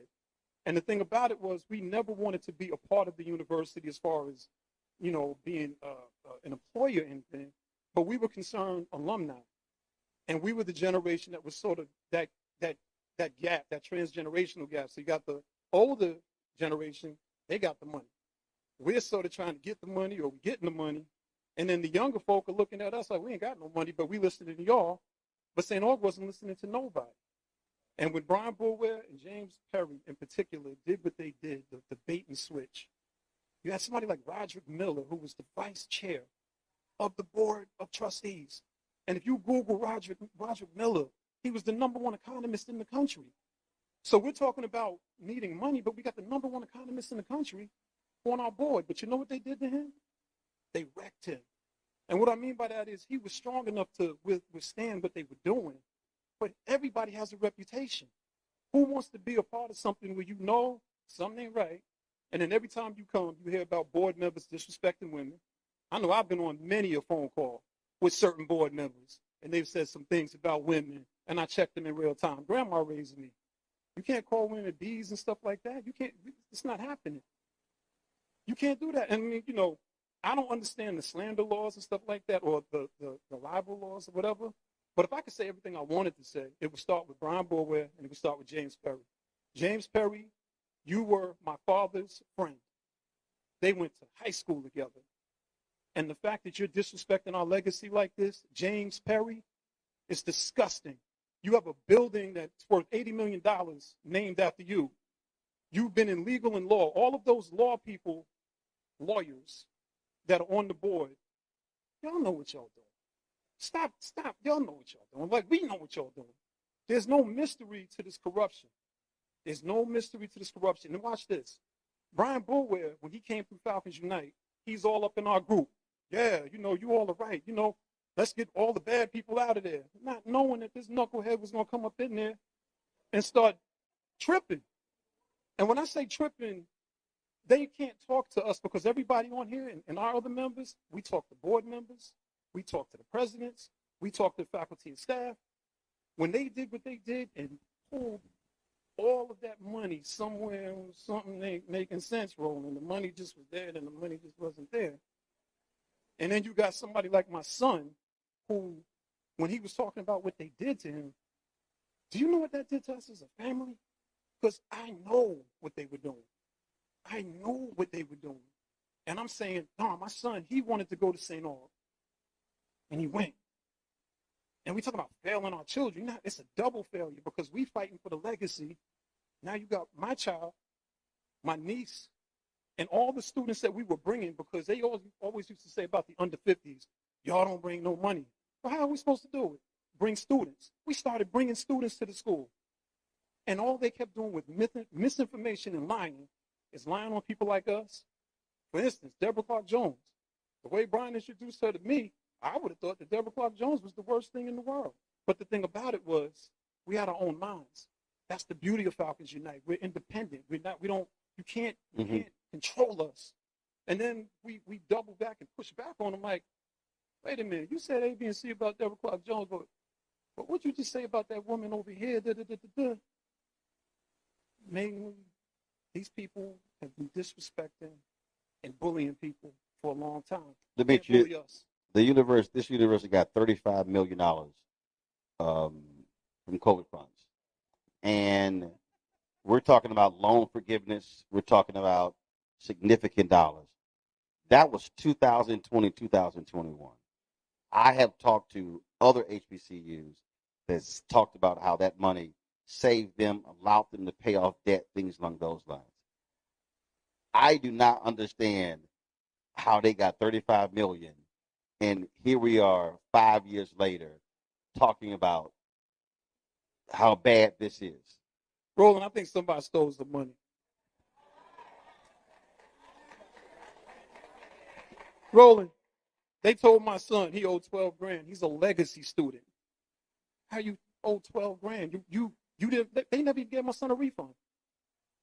My son was a senior. They never gave him a refund. How he owe you all this money, but you owe him all that money?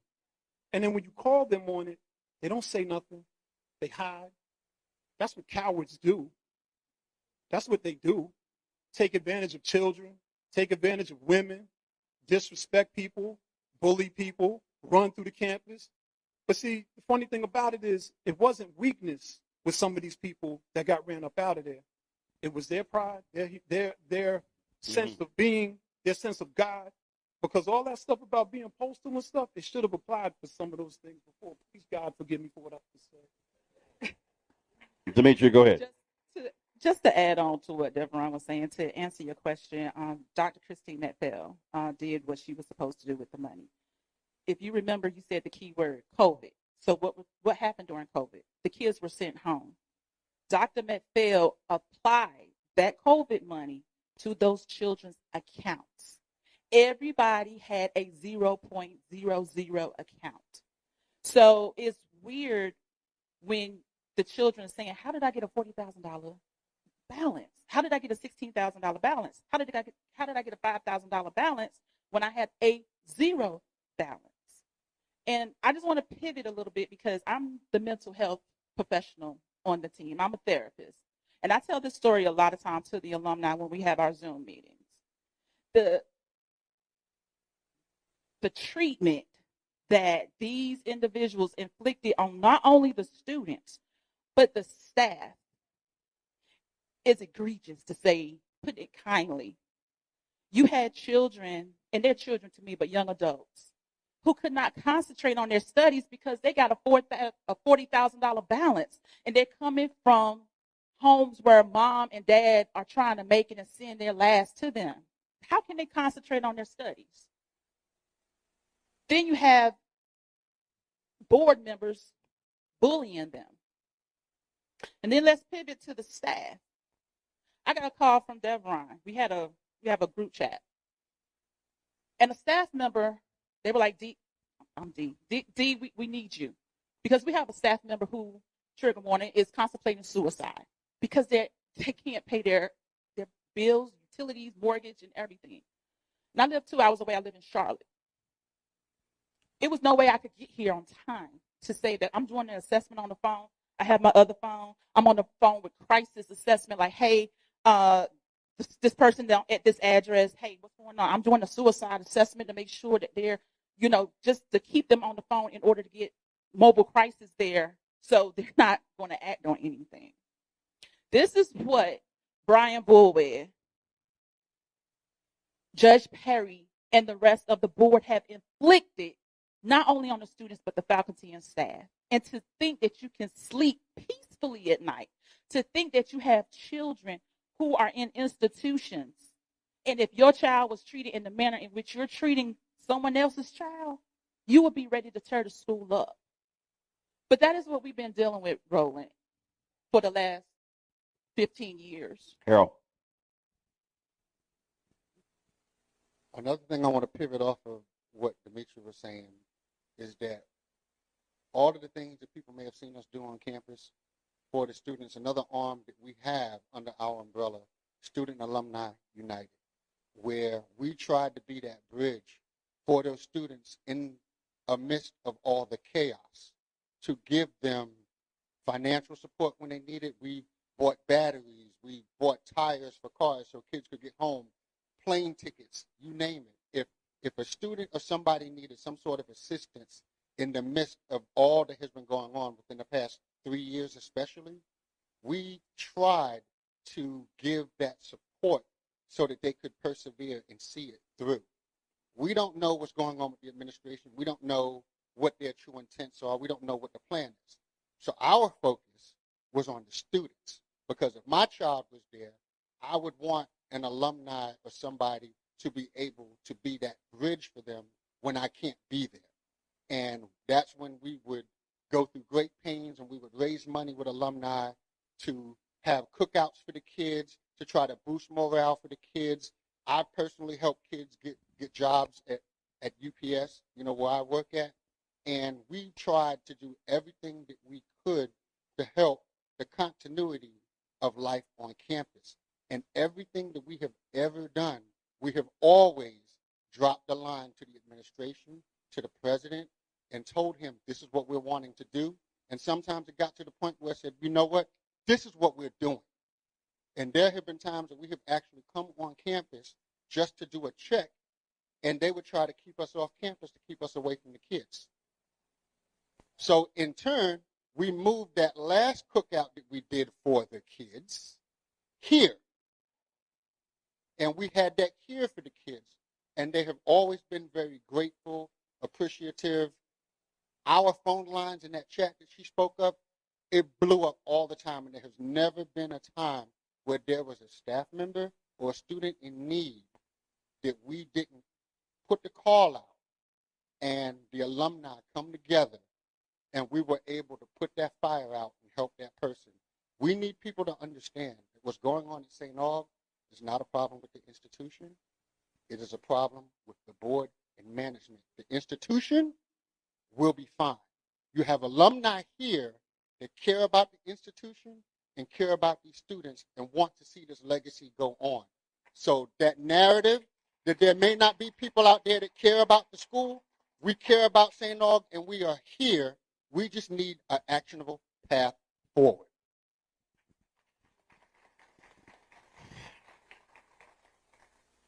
I have to gather myself before I talk, mainly because it's been a real triggering situation, right? We brought 25 students to St. Aug, and we had to watch all 25 leave and transfer. This group, Falcons Unite.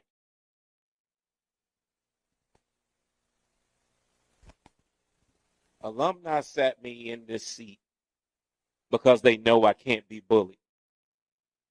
They haven't sat me because they know that all of them would have been going out the window by now. See, I was raised by now my 94-year-old grandmother. I still have her. She raised me with morals that you do not harm anyone, but you definitely do not harm children.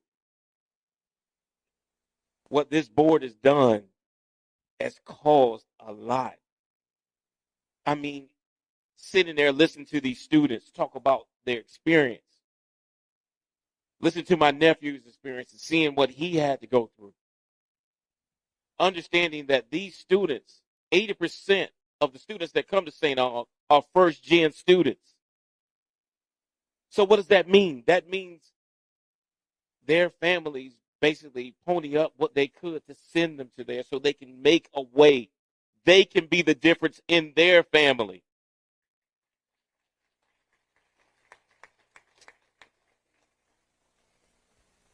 See, you have to understand something. Representative Lewis always said, there's nothing wrong with a little good trouble.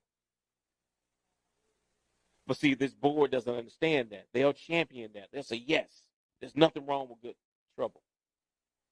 But when that good trouble starts at your doorstep, have that same energy. Because what they've done right now, they've created the hostile environment. They've created the action that needs to happen. And being honest, I don't want to hear them. I just want them to leave. That's it. Get out. Your services are no longer warranted. We don't need you. Thank you. No thank you. Hit the road. Because I'm at a point where damage continues. And the longer we wait, that's the more generations we lose. Coach Williams gave me an opportunity. The little at-risk boy from Durham that he came to see run at UNC State meet. That's my father. Russell Blunt, Hillside coach, alumni St. Aug, was the first father who passed me on to Coach Williams. You see, I owe, and I call St. Aug affectionately her. I owe her everything that's inside me.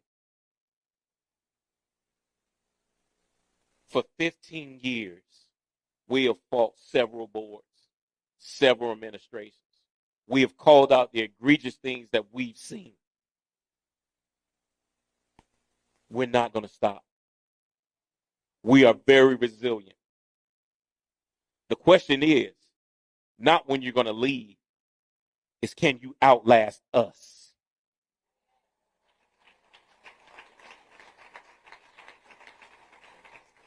It's time to go. It's time for him to go. Roland, I have a quick question. Yep. You was at St. Aug. Did you see any markers? Like the little flags, surveyor flags? The I survey? can't even remember. Like I was literally in and out. They're there. You know what they're planning to do, right? Mm-hmm. Okay. Yeah, when you talk about survey markers, you're surveying the land. Homes. So basically, there are homes. survey markers all on the property right now instead of some acres. That land is being collateralized for a loan, which will interpret a sale.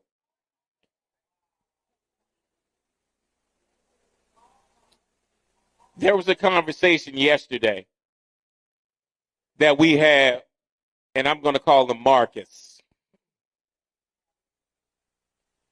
So Marcus called very nervously and basically was like, I wanted to talk to you guys, and how you doing?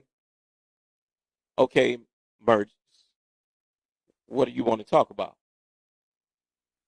Because after this function, we were going to come on campus tomorrow and do the cleanup. So Marcus was like, well, we have survey markers down, and we painted grass orange, and the surveyor said that they can't be moved or touched. So you guys can't come on campus and do your cleanup. Then mind you, they had no intention on doing anything on their campus but selling it. The only group that has come on a campus and cleaned up is this group with the help of other alumni. They still haven't dumped the dumpster that's been sitting there for another 2 years that's out there in the back behind Boyer. That is still full. So, and let me go a step further. In November of the $11 million at 26% interest that they took from Gothic Ventures, 4 of which they got in November, they did nothing to the campus during that time to even bring the students back. So they had no intention of bringing the students back in the spring semester. So the question is, where are the receipts? See, this is what the question that we need to be asking, because that's a hole that they're not going to have to settle. We have to settle that. $11 million, 26% interest with a 2% prepayment penalty. But Mr. Eats will tell you when he gets up here that he offered them millions at a lower percentage. And the text message went back to him, said, thanks, but we're not interested. That was from the board chair. So we're witnessing the theft of a 158-year-old university. Let's just call it for what it is. It is not a land grab. It is a theft. So I hope they're listening, because I've been waiting and I'm still waiting. They're not ready and they need to leave. That's it. I want to thank all of y'all for your work. It's a lot. You have day jobs. You have families. This is a whole lot to deal with, but the reality is when people have passion and love for an institution, they want to see it to survive and thrive. That's what it requires. So good luck in the fight. When we come back, Thank you, Roland. we're going to talk with the group, again, talk about what's next. What's the pathway next for this community, for the alumni, the people who want to see this university survive and thrive. You're watching Roland Martin Unfiltered on the Black Star Network. Right back.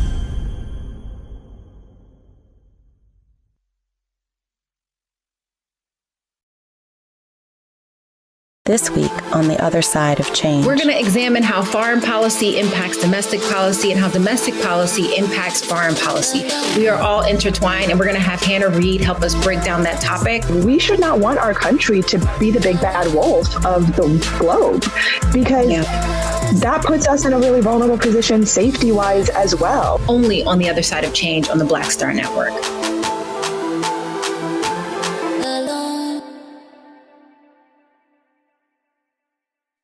What's up, y'all? Look, Fanbase is more than a platform. It's a movement to empower creators, offering a unique opportunity for everyday people to invest in Black-owned tech, infrastructure, and help shape the future of social media. Investing in technology is essential for creating long-term wealth and influence in the digital age. The Black community must not only consume tech, we must own it. Discover how equity crowdfunding can serve as a powerful tool for funding Black businesses, allowing entrepreneurs to raise capital directly through their community through the Jobs Act.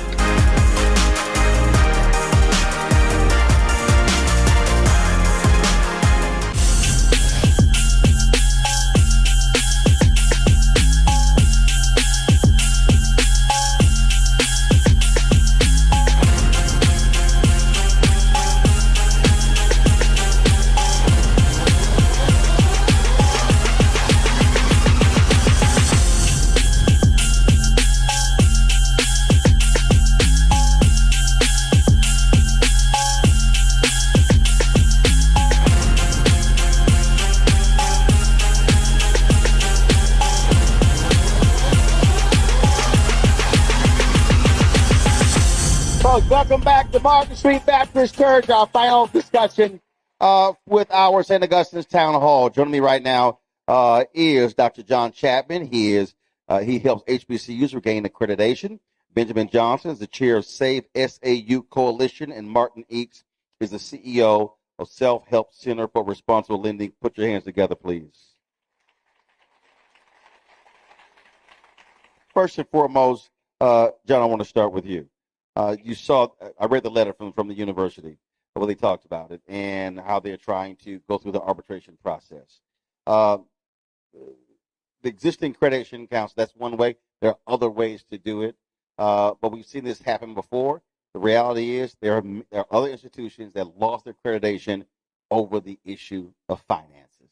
And when you lose your accreditation, your students cannot get financial aid. Correct. Explain people who don't understand why that accreditation is so important from a student's perspective. Not necessarily for them just saying, oh, this is a great degree, but it's the financial aid issue. Absolutely. Roland, good to be on Unfiltered. First of all, I want to say that accreditation is extremely important. I actually chaired the team that helped both Bennett College and also Morris Brown get reestablished with their accreditation. So I've been very, thank you. I'm very proud of that. Worked hard with Dr. James and also worked hard with Bennett and wrote the recommendation along with our team to help them get their accreditation established. So you helped Morris Brown get theirs back. You helped Bennett get theirs back. Yes. Have these folks called you?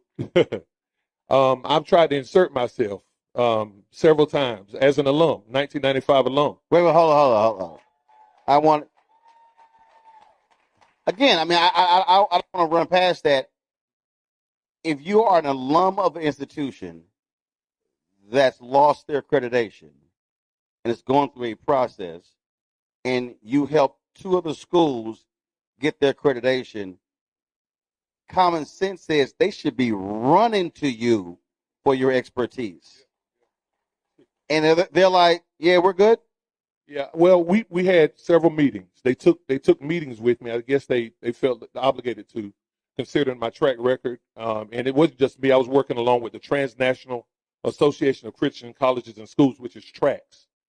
Worked very closely with the vice president there and have been a part of many institutions, the HBCUs, institutions across the country, writing the recommendation to the commission that makes the vote on their status, which whether it be accreditation, candidacy, or pre-accreditation, those kinds of things. And so I did insert myself. I did have several conversations with, at the time, the CFO and the current acting president, but nothing came of it. One of the things I want to say is we talk a lot about money and the financial requirement, but sitting from my seat, one of the biggest concerns I have is the time. It takes a long time to get reestablished. You talked about Morris Brown, 20 years. Yeah. It takes a long time because here's what you have. There's standards, and standards drive all of this. And I appreciate the emotion because, of course, as an alum, I have it as well. But here's one of the standards. There has to be 3 consecutive years of positive audits. 3 consecutive years. That's one of the standards. So the question becomes, when do we start the clock? We can't even start the clock anytime soon to meet that one standard. In addition to that, when it comes down to the importance of accreditation, all of these students, they have to sit under degreed and credentialed professors that are sitting out there, that have worked hard, that paid your own student loans to get the credentials. And now you have mortgages, you have families, you have children. And so they have to be compensated. The compensation that is that would be consistent with other competitive institutions is only done by students being able to qualify for financial aid. And with all due respect, I know there was one person who talked about accreditation is not important, but I would respectfully disagree, just because when it comes down to dealing with standards, when you have 1 degree program, sociology, 1 degree program, political science, 1 degree program, one of the standards is you have to have 1 full-time faculty member to oversee that program. That would be like a dean. Where that dean, what is their salary? So when you say 1 degree program, you got to think about 1 salary over that degree program. So now the question becomes, how many programs St. Aug have? Because there is hope. Let me just say that there is hope and there is a way out, but it's going to take a lot of time. Yep. And it's time to start the clock now. Martin, your name has come up several times tonight, Martin. In previous panel, talked about when you stepped up, shared with this board, assistance that you could provide. Walk us through that, and how in the heck did they say, "Nah, Martin, we're good. No, thank you." So let me start with a little background. First, something you might not have noticed, I'm an old Southern white guy. Martin, I swore you were high yellow. Martin, you light skinned. If we in Louisiana, you could be my uncle. Don't even try it. So you might think that I'd be uncomfortable here, but I grew up in an all-black community on the south side of Greensboro. My best friends were destroyed as I was growing up. My best friend was killed on the playground. And I made this pledge at his funeral that I'd live the rest of my life for the 2 of us, not for just the 1 of me. So you may ask, why do I care about this? My favorite speaker of all time is Frederick Douglass. Frederick Douglass says, it's easier to build strong children than it is to repair broken men. It's the greatest quote ever. So why does St. Augustine's matter? It's the place where children grow up into men that don't have to be repaired, and women. So I started in 1980 with a small group that what we wanted to do was translate the civil rights gains into the economic arena. That if you didn't have economic wealth and you didn't have economic opportunity, the civil rights movement would be important, but it would be hollow in a way. And so we grew from really a $77 bake sale into a $5 billion nonprofit financial institution. And I personally have made thousands of loans. We've made tens of thousands of loans to people that banks wouldn't lend to. And my loss record is almost 0, which just says that if you give people a fair chance, they'll do whatever it takes to pay back. So when St. Augustine's I got drawn into this. Many of you don't know Napoleon Wallace, who is this unbelievable guy who is wheelchair bound with ALS. And he's like, Martin, if you don't do this, who's going to do it? Who's going to come forward with money? And he kept badgering me, and he can only speak through a synthetic voice. He can't move a single thing except his eyes. And so I got involved enough to find out that there had been a loan offered and made to St. Augustine's that was a $7 million loan by Gothic Ventures, which is it was a white lawyer in Raleigh. And when I got the paperwork, because I found I could get information from everybody, what I saw was a loan that I couldn't believe, and no one knew about it. It was 26% annual interest on a $7 million loan, and if you paid it off the day after it was brought, you still had to pay an $840,000 prepayment penalty to this lender. So I went to the lender, went to the lawyer, and I said, this is predatory, and I know what I'm talking about. I've been designated by the payday lenders in America as their #1 enemy in the universe. And they're like, universe, okay. I didn't even know you had payday lending on the moon and Mars. But and then when we had the subprime mortgage crisis, my organization was in the middle of that fight before anyone recognized it. Mm-hmm. 10 years I testified in the U.S. Senate Banking and House Financial Services Committees. So all I can tell you is that when I say a loan is predatory, I feel like I've earned the right to claim the expertise that I know what I'm talking about. This loan, not only was it 26% interest, and after 45 days, the prepayment penalty was not 2%, it was the full year's interest at 26%. It's huge. And not only that, when I got into the terms of it, it said that if you get a loan from anyone else like us, you have to take 100% of that money and prepay our loan and pay the prepayment penalty. If you were to sell any property that was unnecessary at St. Augustine's, like an off-campus residential property that wasn't essential, 100% of that money has to come and be paid back to Gothic Ventures and pay a prepayment penalty on the amount that was mandatory. So even though I'm old and I'm white-haired, when I was young, I had red hair and a really hot temper. And now I've lost the red hair, but I still got the hot temper, and it just pissed me off what they were doing. And I really did believe that what that lender was trying to do was take the campus. It had a $30 million facility at 26%. Most people who don't do finance don't know this. After 3 years, the amount of $30 million would double to $60 million. 3 more years would go to $120 million. And then the campus is gone. Not just the university is gone, but the debt would have built up such that you cannot then recover it at that point. So on November 4th of last year, knowing that they were about to take another $4 million advance at 26% interest with all these bad things, the chairman of the board asked me, he says, well, if you think you're so hot, why don't you give us an offer? I said, okay, I'll do it. I'll do it tomorrow.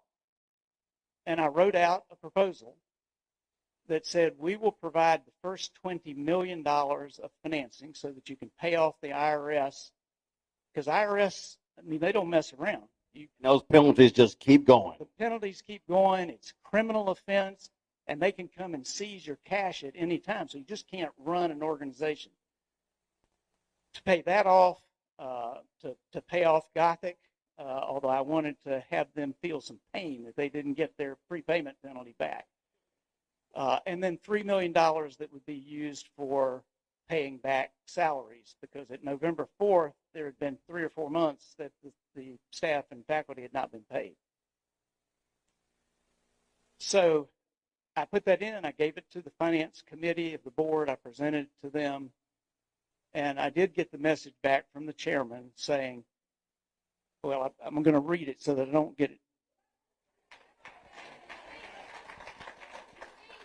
I had one condition in the loan, and the loan, here's what it said. It said, SAU board will have to restructure such that the current and former board chairs leave the board. I said, this is not personal. When a team or a business collapses, the coaches are asked to leave to restore confidence that the future course of action will be different than the past course. So I didn't call names or anything. I was just saying I've been on the board of the Ford Foundation. I've probably raised in grants more than $1 billion. You can't get money to something that people have no confidence in. And that's what it takes.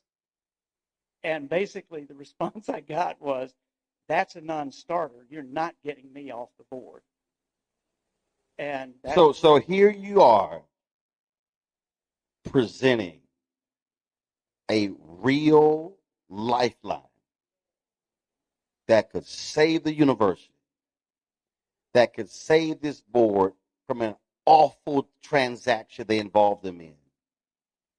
And the ego was so massive that as opposed to putting the university and its history and its alumni and its students and the community before that person's ego, they said no. Correct. So the point is, and I may disagree with folks here, I don't think that the board chair even has an intent to turn the property over to developers per se. He has, and y'all will hate me for this, he has the same exact mindset that Donald Trump has.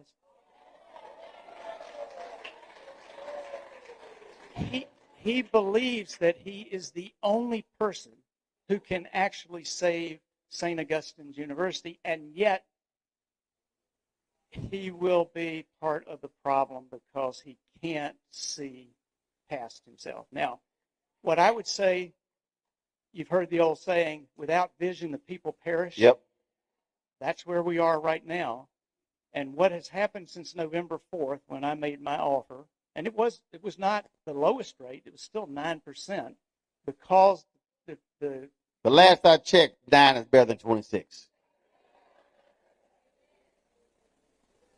So what has happened at each step, got hold of the Gothic Ventures loan, which is just utterly corrupt. Absolutely. It's a law firm that had actually represented the university, which means that it is a outright conflict of interest to be providing that through one of your partners. Absolutely. So that was number one. The next one was that they had an idea of connecting with a sports real estate development company out of Miami who had never done a project before, ever. Had never done a project. Had a project completed, or even as far as I can tell. And they were going to do a $70 million advance to the university, allegedly, in exchange for 100% of all the property, the 105 acres, plus all the off-campus properties leased to this group at 99 years.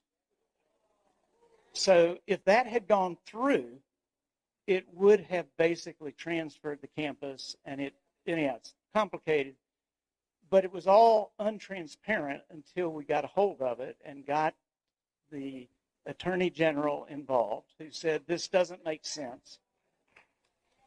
And now there's another proposal. So there's always something that is the gold around the corner. And now there is a loan, that's why the markers are there, from what's called a hard money lender, meaning that they make loans based solely on collateral with the intent often of taking the collateral.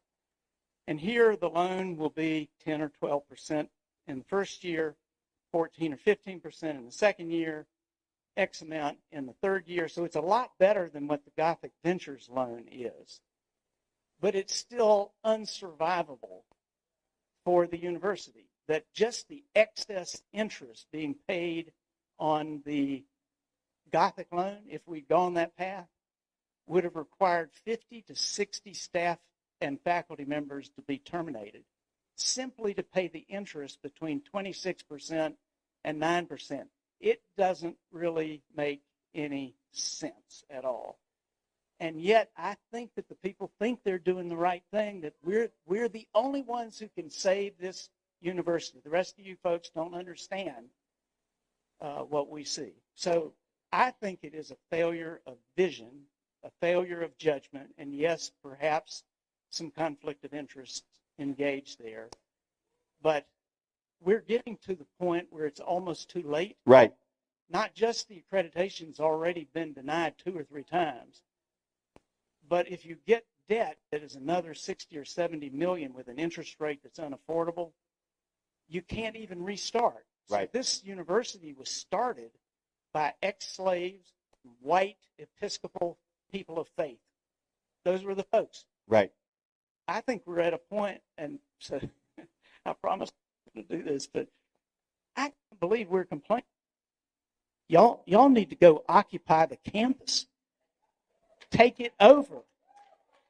And really say this is our land for 158 years. We're not going to wait on the Attorney General. We're not going to wait on another loan with markers that will put you so deep. Who the gentleman was who said, we can outlast them? No, you can't. If they get you so deep in debt, as again, Frederick Douglass once said, he says, there's nothing that has enslaved freed slaves as much as debt has been free.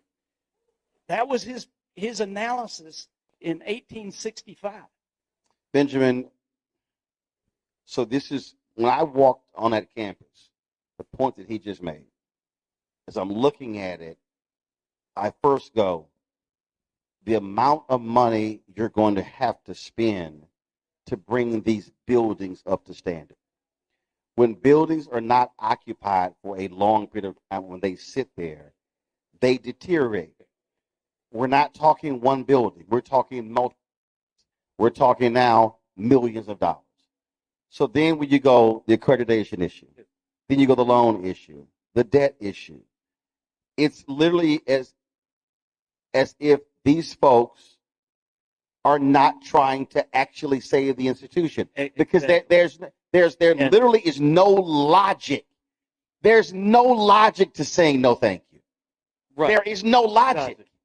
There's no logic to have a graduate who helped 2 other institutions get the accreditation back, including one North Carolina, and you're like, yeah, we good. We're not going to meet with you. That is insane to me. And Roland, as we've talked before, the illogical process that this board has done is you don't have anything to compare this to. And when we talk about buildings, one of the things about what we would inherit is monumental as we try to remove this board, and we need to have that board gone before anything else. They need to be gone tomorrow. So what is what's next? Because but Martin said he's right. I mean, this has to escalate. When you talk about you're inching closer, we're talking 3 to 6 months. I don't see, if you got 100 students or less than 100 students, I don't see how after graduation on May 3rd, there are 50 or 25 students, and you get denied accreditation, it's game over. Morris Brown maintained 2 students to keep going. That was a 2-decade process. He missed an entire generation of black students. Exactly. And as we are looking at moving forward and using the tools that we have, one of the tools that Martin talked about is we need to occupy the campus. But we're working through the Attorney General's office. He has put together a series of things in regards to financial mismanagement, fiduciary irresponsibility, and he has to go ahead and implement that, and we are working with him to do his due diligence in this process. There have been lawsuits. When I understand the technicality. When I when one of the folks said that students said they had a debt, even though the couple money paid it off. Do those students have standing to sue? Yes, they do. As fraud. I mean, because a lot of lawsuits there. Who has standing? The students and the parents of the students have the most prominent standing. So is the alumni or someone else looking to sponsor one parent, one student to file that lawsuit to get an injunction to get something? We have garnered those students and those parents. We have put them in touch with our attorneys who, when we had our case, and we are moving forward with that. How soon? We have collected documentation from the students and the parents. We've got situations where the school itself, and the documentation is that the school was doing illegal drawdowns from the Department of Education. That's federal. Yes. Which means that's the U.S. attorney. That's the U.S. attorney. And then now with our attorney general, our state attorney general is looking at that with all of the Department of Justice, the federal group, Department of Education, and all of that is part of his investigation now. Okay, and so, and I will say in regards to what was in the Sachs report was that there was $10 million that was unaccounted for. And we also were finding that there were students who had not received their Pell Grant, their work study money. That's also federal. Yes. And so the Attorney General now has talked with the Department of Justice, Department of Education, and they're doing their investigation. Now, they have not talked to us directly as to where they are, but we do know that that's going. And the Attorney General, the local Attorney General, the state Attorney General, took our case. We had 52 allegations in there. They were investigating all of 52. One of the first pieces that low-hanging fruit was that St. Aug was putting paychecks to staff electronically. However, none of their benefits or anything were being paid, and no money was being deposited into their accounts. What's wire fraud? Hello. So they did charge Marcus Burgess with fraud. Who did? The state attorney general. He's been charged with fraud. Civil or criminal? I believe it's criminal. Don't worry about it. We're going to look it up. Look it up. We're going to look it up.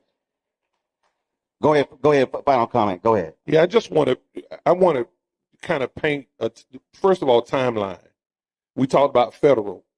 We have to realize our options are very limited from the standpoint of that our school, our beloved school, has a scarlet letter on it. So what that means is you first of all got to get permission from the Department of Education to reapply for accreditation. The Accreditation Association has to get permission from the Department of Education to accept the application. There has to be a 1-year wait period before you can even apply. During that time, a self-study needs to be done. And just like no money will be given until leadership is gone, no accreditation will be given as well. Martin, final comment. I don't want to disagree completely. I am a lawyer, not a very good one, but I don't think we're in a lawsuit stage right now. The Attorney General did a great job in reviewing this sports deal with the realtor. But the problem is that the state Attorney General has statutes that give him what authority he has. Right. And he has the authority to do two things. Number one, if there's a transfer of more than 50% of the real estate property, he has to approve it. And what they've done now is if you borrow money against 100% of the property, that authority is not triggered. The second thing is that they find that it is an absolute violation of fiduciary duty. They can take the entire institution and put it into receivership. Mm-hmm. If you put it into receivership, a judge who gets it could say, well, we're going to pay off these $40 million of creditors, and particularly if that judge knows some of the real estate developers in Raleigh, that's a dangerous course for us. So I don't really think that the Attorney General, even though they are incredible, wonderful civil servants, I don't think they are going to get us out now. That we have to do something dramatic before this next stage of debt comes in. The board thinks that this debt will save them. and get them reaccredited by getting 50 or 60 or 70 million dollars of debt. But until you have the vision, not only the people, but the university will perish, and we'll lose the campus as well as the university if that happens. And that's where I think we just are out of time. Right. We've got to take matters into our own hands. And this is a big enough group, we could do it. To the folks, give our final panel a round of applause.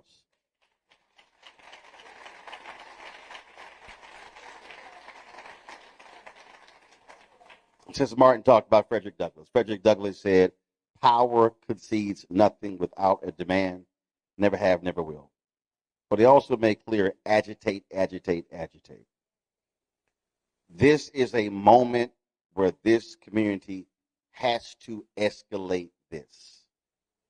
This is a moment where these folks cannot be comfortable anywhere.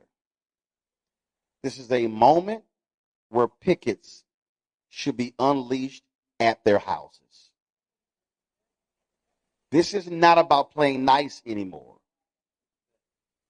This is not about, hey, we're good. No. This is literally the future survival of an institution. And if this institution goes extinct on our watch, we cannot blame anybody else but this generation. That means when you're having a conversation about your university, you will be having an historical conversation. You will be having a conversation of what it was like when. You will be driving by the property and saying, there once stood this. What we have to understand is that if we don't take collective action, then we lose. Last sermon Dr. King gave, April 3rd, 1968 at Mason Temple.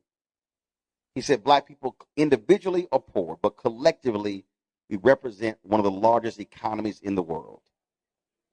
But he said we must do it together. What he also said was, when he was talking about the garbage workers, he talked about, he said, Reverend Jackson, he quoted him, we must redistribute the pain. There is an immense amount of pain in this room. There is an immense amount of pain listening to those students. I can only imagine what those almost 100 students feel like going to an institution and then where you can't even walk on the campus. This is the moment where you must redistribute pain. Where you must take your anger, you must take your, frankly, depression, you must take all of that and channel this and target the very people. There is no way any member of this board can defend the loan you described. Signing that loan by itself is a gross dereliction of duty. Because if they had asked any expert would have told them, do not sign that loan. If they had talked to any expert about doing a development deal, the first rule you ask is, do you have any experience with this before? You do not build a 10,000 square foot house with somebody who has experience with Lego. That is a dereliction of duty. And the fact that they didn't have the decency or the courage to come before this audience, to answer questions, to explain what they're doing, that also shows you that they have no desire to speak to the interests of the community. Our goal here was simple. What we did here is the same thing we did when we went to Bethune-Cookman. It was the same thing, the town hall we did last year at Tennessee State. It was an effort to do what Ida B. Wells Barnett said, shine a light and unleash truth on that. Now the question is, for this community, what are you now prepared to do? We've laid out all of this information. The country now knows. People will be sharing these clips. Every person on here who has a Facebook page, a Twitter account, an Instagram, TikTok, Snapchat, Fanbase, LinkedIn, you should be pushing and sharing these clips because you should be putting the faces of the individuals who are in so-called leadership position. It should be plastered everywhere so people are fully aware of the individuals who are responsible for the destruction of an institution that was founded 2 years after the Civil War ended. It's not a question of who is going to come save this university. Only the people in this room and your allies who are not here can save Saint Augustine's University.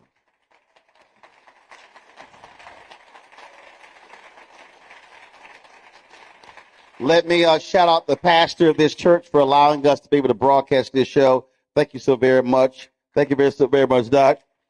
Let me shout out Cornell Conway with Gain Sports for hooking me up with this sweater. I appreciate that as well. And let me thank all of you for being here. I created this platform because I knew, first of all, I created this platform when TV1 ended my show because I knew with Tom Jones' retirement in December 2019 that we needed to have national platforms that were black-owned, that spoke to our interests. The reality is MSNBC, CNN, Fox News, ABC, NBC, CBS would never do anything like this, would not expend this amount of energy, time on it. When I look at the fact that more than 3,000 and 4,000 people are on our channel watching this, people all around the country, in Canada, in the UK, in Jamaica, in African nations, in the Caribbean. And so do not be surprised that when this ends, you're going to be hearing from people all across the country who are going to be saying, how can I join in your fight? And so we thank all of you. We appreciate it. To all the folks, don't forget, I'm going to see you guys Monday. I'll be in Myrtle Beach, South Carolina. Darius Rucker, Hootie and the Blowfish have their Monday after the Masters Golf Tournament. I'll be spending some time with them. Got to see my man Darius. Also, folks, do not forget, all of you who watch, all of you who pay attention, we don't have millionaires and billionaires supporting our show. We advertising agencies ignore black-owned media every single day, but 35,000 donors since we launched 6.5 years ago have contributed to this show. And our target goal is very simple, and that is to get 20,000 of our fans on average contributing $50 each a year. That's $4.19 a month, 13 cents a day. That is critical for what we do because we want to do things like this all around the country. There are elections that are coming up. But there are other issues that we want to focus on when it comes to health and business. And there's no other, let me be real clear, there is no other black-owned media company in America that does what we do here. No one else goes on the road, does live broadcasts, connecting with the people. So your support is critical. And so those of you who, of course, support us via Cash App, use the Stripe QR code. You see it on the screen right there. Just point your phone to it, the Stripe QR code for Cash App. If you're sending check and money orders, I love my people who do not believe in electronic payments. They've sent 800 checks in the last month and a half. I have to open every envelope, categorize it, sign it, all of that, but it all cashes the same. And so do me a favor, make it out to Roland Martin Unfiltered. Don't make it out to Roland Martin, Uncle Roro, Black Star Network Unfiltered, because it's an issue with the bank. Just make out to Roland Martin Unfiltered. P.O. Box, got the P.O. Box right here up on the screen as well. And of course, PayPal is R Martin Unfiltered. Venmo is RM Unfiltered. Zelle is Roland at RolandSMartin.com. Roland at RolandMartinUnfiltered.com. Download the Black Stud Network app, Apple phone, Android phone, Apple TV, Android TV, Roku, Amazon Fire TV, Xbox One, Samsung Smart TV. Be sure to get my book, White Fear, How the Browning of America is Making White Folks Lose Their Minds. I'm going to be signing copies over here when we get done.